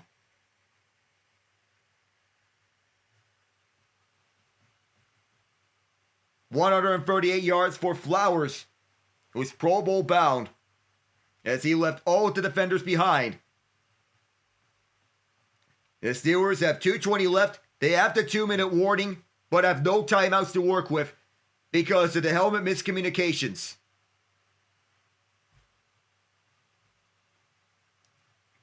Disappointments left and right for Flowers. One with injury and lost fumbles. he can put that away should the Ravens hold on. Back in the end zone and kneeling it down to start the drive at the 35 was Kenneth Gainwell. 36 game-winning drives in the fourth quarter or OT, third most among active players. The Ravens still have all 3 timeouts to use should they get the ball back well before everything else happens. Do remember those communication issues being all over the place. The fourth quarter, the Ravens came alive after the Steelers have held them off throughout the third. Pittsburgh needs a touchdown to stay alive and try to host Houston. Pat Fryer moved motions left. To the left of Dylan Cook, the left tackle. Shotgun set. It is Rodgers to throw it. Going ultras right side. Austin has midfield. 17 yards for Calvin Austin, the Memphis Tiger. They'll take the Steelers to the 2-minute warning. And with these adjusted rules on the kickoff, the Steelers are alive. On the first play, they're Ravens territory. Alohi Gilman feels discomfort right around his collarbone. We're going to be staying with you here throughout this moment. But here, with these scoring swings throughout this fourth quarter, it's given us back and forth action. 3 touchdowns in this with less than 9 minutes to go here. Starting with Zay Flowers, 50 yards. He was wide open on the first one. Kenneth Gainwell, 2 yards out. And then Flowers again, 64 yards out. Those are the touchdowns here in this wild fourth quarter. The Steelers previously scored 13 unanswered points, dating back to the Chris Boswell 57-yarder. They wanted to get 6 after the TJ Watt interception. They instead got 3. No coaches' challenges in the last 2 minutes. And the Steelers had to use 2 timeouts on the previous drive because of technological communication issues. And 2 minutes remain here in this fourth quarter. The Steelers have to work the sidelines all throughout. And as opposed to last time, when the Ravens had to work the sidelines on a 2-minute drill, instead worked inside. The Steelers are the ones that have to work the sidelines this time. MVS motions left, and it's Rodgers going towards the left side. And Thielen gets pushed, dragged out, tackled inbounds. So Adam Thielen, forward progress was stopped 7 yards. So it sets up a couple of yards. Less than 100 seconds left. He got 8 yards out that one, 2nd and 2. They're at the Ravens 41. Pittsburgh needs a touchdown. Dump off left side, Gainwell. Let's go with 1 tackle. Kenneth Gainwell up ahead. He's tackled in bounds. At the 25, Alohi Gilman, who's staying in the game. 1:25 left. Clock is still rolling. Steelers going no huddle. They're still holding on to this ball. They're not going to spike it. Ball is at the 26. Shotgun set.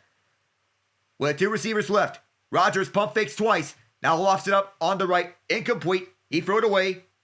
Clock stops with 1:03. No intentional grounding. There was a receiver in the area. Here in the fourth quarter, it is 2nd and 10. So that is the equivalent of a spiked ball with the ball being thrown out of bounds. And Aaron Rodgers has been up and down this season. The Baltimore Ravens have held their own in the first half defensively, but the second half tells a whole different story. Back and forth we go. Ball still at the Baltimore 26, first down marker is the 16. It's Gainwell motion left, 2 left and 3 right. Rodgers, as the pressure comes, it's overthrown, tipped up and incomplete. Thielen wanting a flag, 1 minute to go, and it's 3rd and 10. 60 seconds left. The Ravens could use a takeaway so they can get the 2 kneel downs for Lamar Jackson. Thielen thought there was interference. There was none. But a very late hit from Roquan Smith. Steelers have to get the ball to the Ravens 16. Three receivers to the right side on a shotgun set. Here's Rodgers. Who looks. Airs it on the left side. Wide open! Touchdown! Calvin Austin!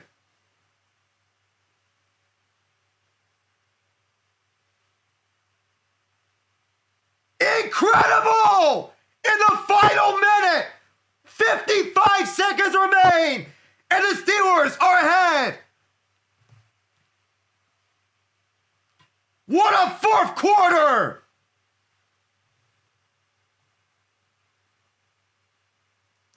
The Ravens still have 3 timeouts left and 55 seconds as Chris Boswell waits for the extra point, but wide open. You cannot leave a speedy guy like that right there. And Boswell, oh, he missed it!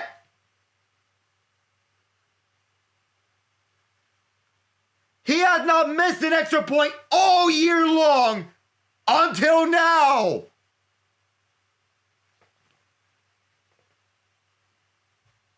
Of all the times to do that.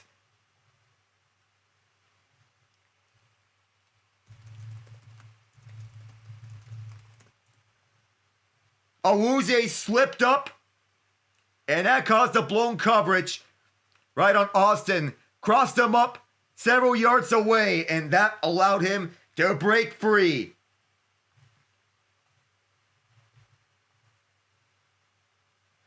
Unbelievable.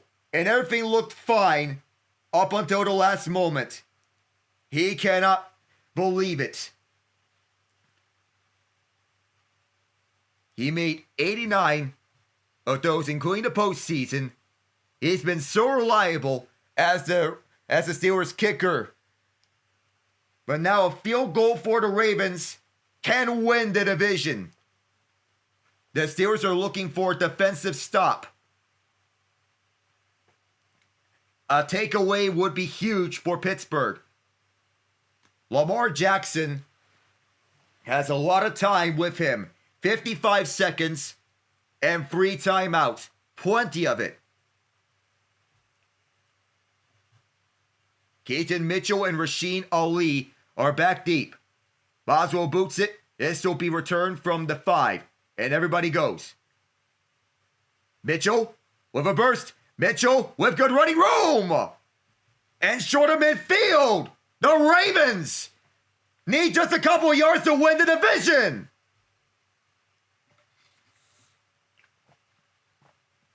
They can run it if they want to.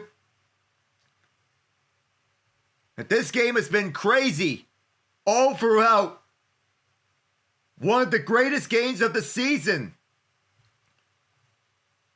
And the Ravens special teams coordinator, Chris Horton, has to be pumped up with that return. Keaton Mitchell sets up the Ravens at their own 47 with an excellent return. They're more afraid of Derrick Henry than they are of Lamar Jackson. But here's Lamar. Ball is tipped, but caught anyway. Out of bounds goes Devontae Walker. 43 seconds left.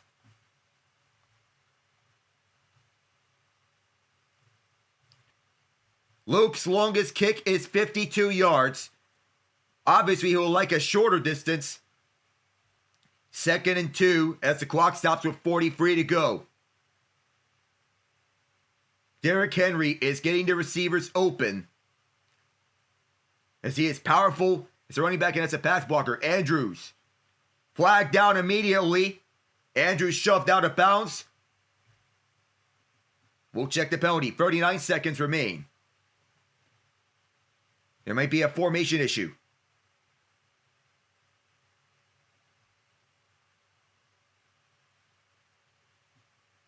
Ronnie Stanley.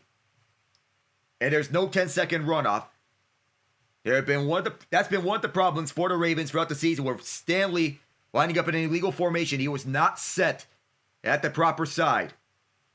Good call by Sean Smith's crew. Instead of a first down, 2nd and 7. It was a close one. But the high stakes are what makes this rivalry very intriguing. Here's Likely motioning right. Jackson to throw it. Lamar Jackson backpedals. Well protected. Jackson gonna throw this one out. over the head of DeAndre Hopkins, who was open, could have taken it for a longer distance. Instead, it's 3rd and 7. 31 seconds left, and 3rd and 7. The Ravens, with their backs against the wall, they need to get into field goal range. Jackson dancing for his life. Alex Highsmith was on Jackson's face as Hopkins subs out for 3rd and 7. 31 seconds left.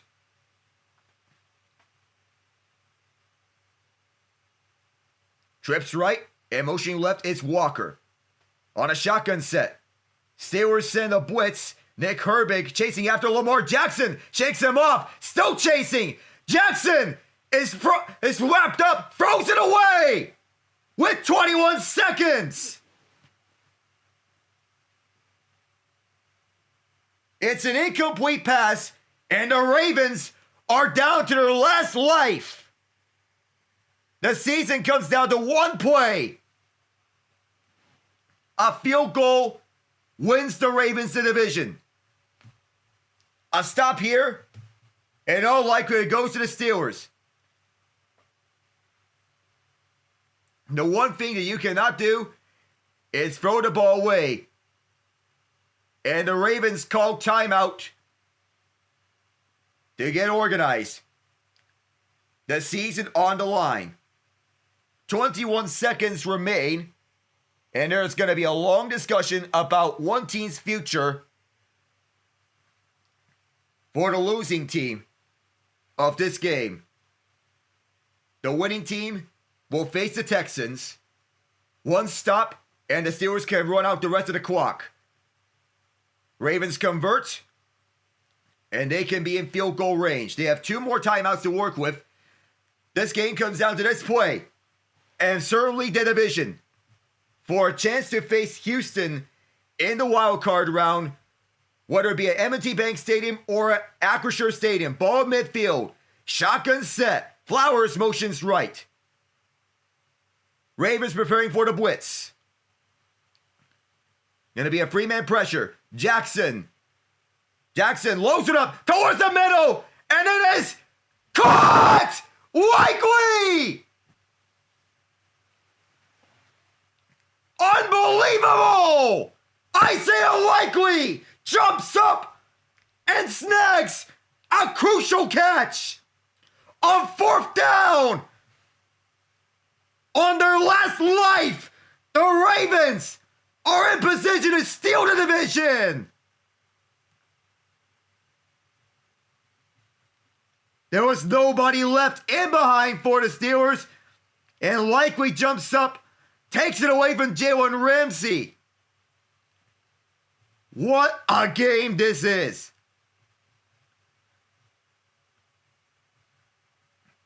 There have been questions about how he can fare, how he played last week, but all those questions have been answered. And Aaron Rodgers, in disbelief, that missed extra point,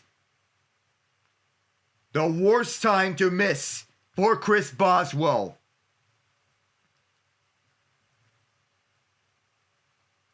Week 14, in the first game, there was controversy in the end zone. In Baltimore, trying to line things up, Jackson centers it. They try to set Tyler Loop up for the game-winning kick. And he'll take the timeout with 2 seconds.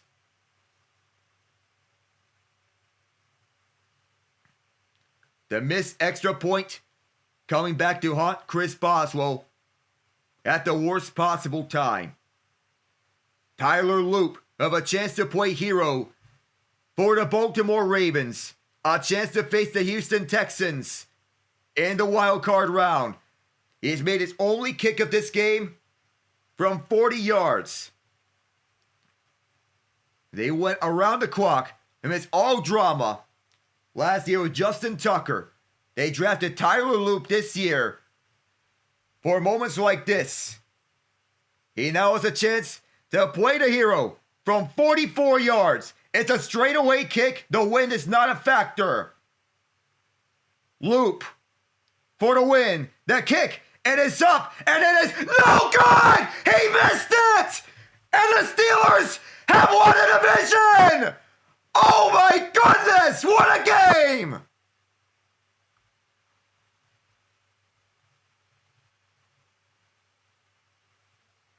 Have you ever seen an ending like this one?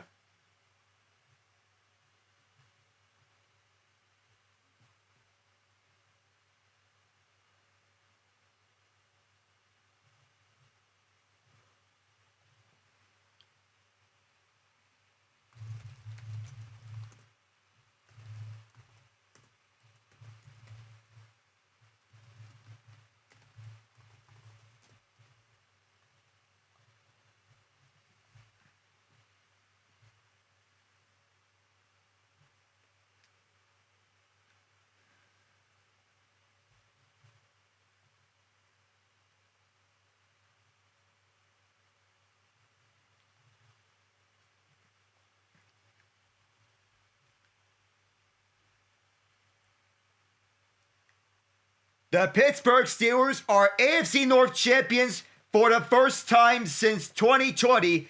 Aaron Rodgers goes on to the playoffs for what could be one last time. And at 10-7, they'll host the Houston Texans. And the pressure, what just happened? The Chris Boswell extra point, followed up by Tyler Loop missing a 44-yard field goal wide right. Unbelievable. The Houston Texans will be traveling to Pittsburgh for the wild card round. They have not won a road playoff game in their franchise history. The Steelers looking to win a playoff game for the first time since 2016 when they defeated the Kansas City Chiefs at Arrowhead Stadium. And Isaiah Likely, who thought he had an enormous catch to set up Tyler Loop for a game-winning field goal, and then that happens. Lamar Jackson threw just 18 passes, one of the lowest totals of his career, completing 11 of them for 238 yards, 3 touchdowns, 1 interception on a deflected pass on the line of scrimmage from Cam Hayward and Alex Highsmith. TJ Watt with the interception. Derrick Henry, 20 carries for 126 yards. Zay Flowers, 4 catches, 138 yards, and 2 touchdowns. Devontae Walker had the only touchdown catch, 2 catches, 46 yards. 2 sacks for the Ravens, 1 from Tavius Robinson and 1 from Travis Jones. 5 pass breakups, 2 of them from Nate Wiggins, 1 each from Kyle Hamilton, Aloy Gilman, and Marlon Humphrey. The Steelers, Aaron Rodgers throwing for 294 yards, a season high, 31 of 47, with 1 touchdown pass, that to Calvin Austin, 3 catches, 55 yards. Kenneth Gainwell totaled 74 yards from scrimmage, 8 catches, 64 yards. Jill Warren, 14 carries, 66 yards. The lone interception from TJ Watt. Alex Highsmith with 1 sack, Derek Harmon with 1, Nick Herbig with 1. And Cam Hayward, one of the players of the game from tonight. What a game in Pittsburgh. They'll host the Houston Texans in the first round. And we'll get the preview later. What a moment. There's literally no way that happened. I'm in disbelief myself. Oh my goodness. And before we wrap this up, I'll have to address this as a Steeler fan in me. Oh my goodness. I don't know how that happened, but this team keeps finding ways to pull wins out of, like pulling rabbits out of magic hats for some reason. But in a high-stakes drama contest, I thought the Chris Boswell missed extra point was going to be the end of us. Tyler Loop, and I know for a fact that while he is a young kicker with a bright future ahead of him, I know he has to make that kick. Yeah, I know he's a rookie. It's a bright future ahead of him. But division champions, oh my goodness. Admittedly, I'm terrified of the Houston Texans. That defense is no joke. But now, on to the playoffs. But what a game from Cam Hayward. He has been a monster all game long. Derek Harmon against the run. The run defense was suspect to begin, but at that second half, it turned on at the best possible time. It shut down Derrick Henry, something that's almost unheard of. Crazy how fast this season has been. And what a game. Aaron Rodgers, I tip my cap to you. Playoffs, here we come. That's going to be all for tonight. The Steelers win 26-24 and clinch the AFC North. Will host the Houston Texans in the wild card round next Monday night. I am Alec Nava, and we'll see you when we start the road to Super Bowl 60. Good night, everyone.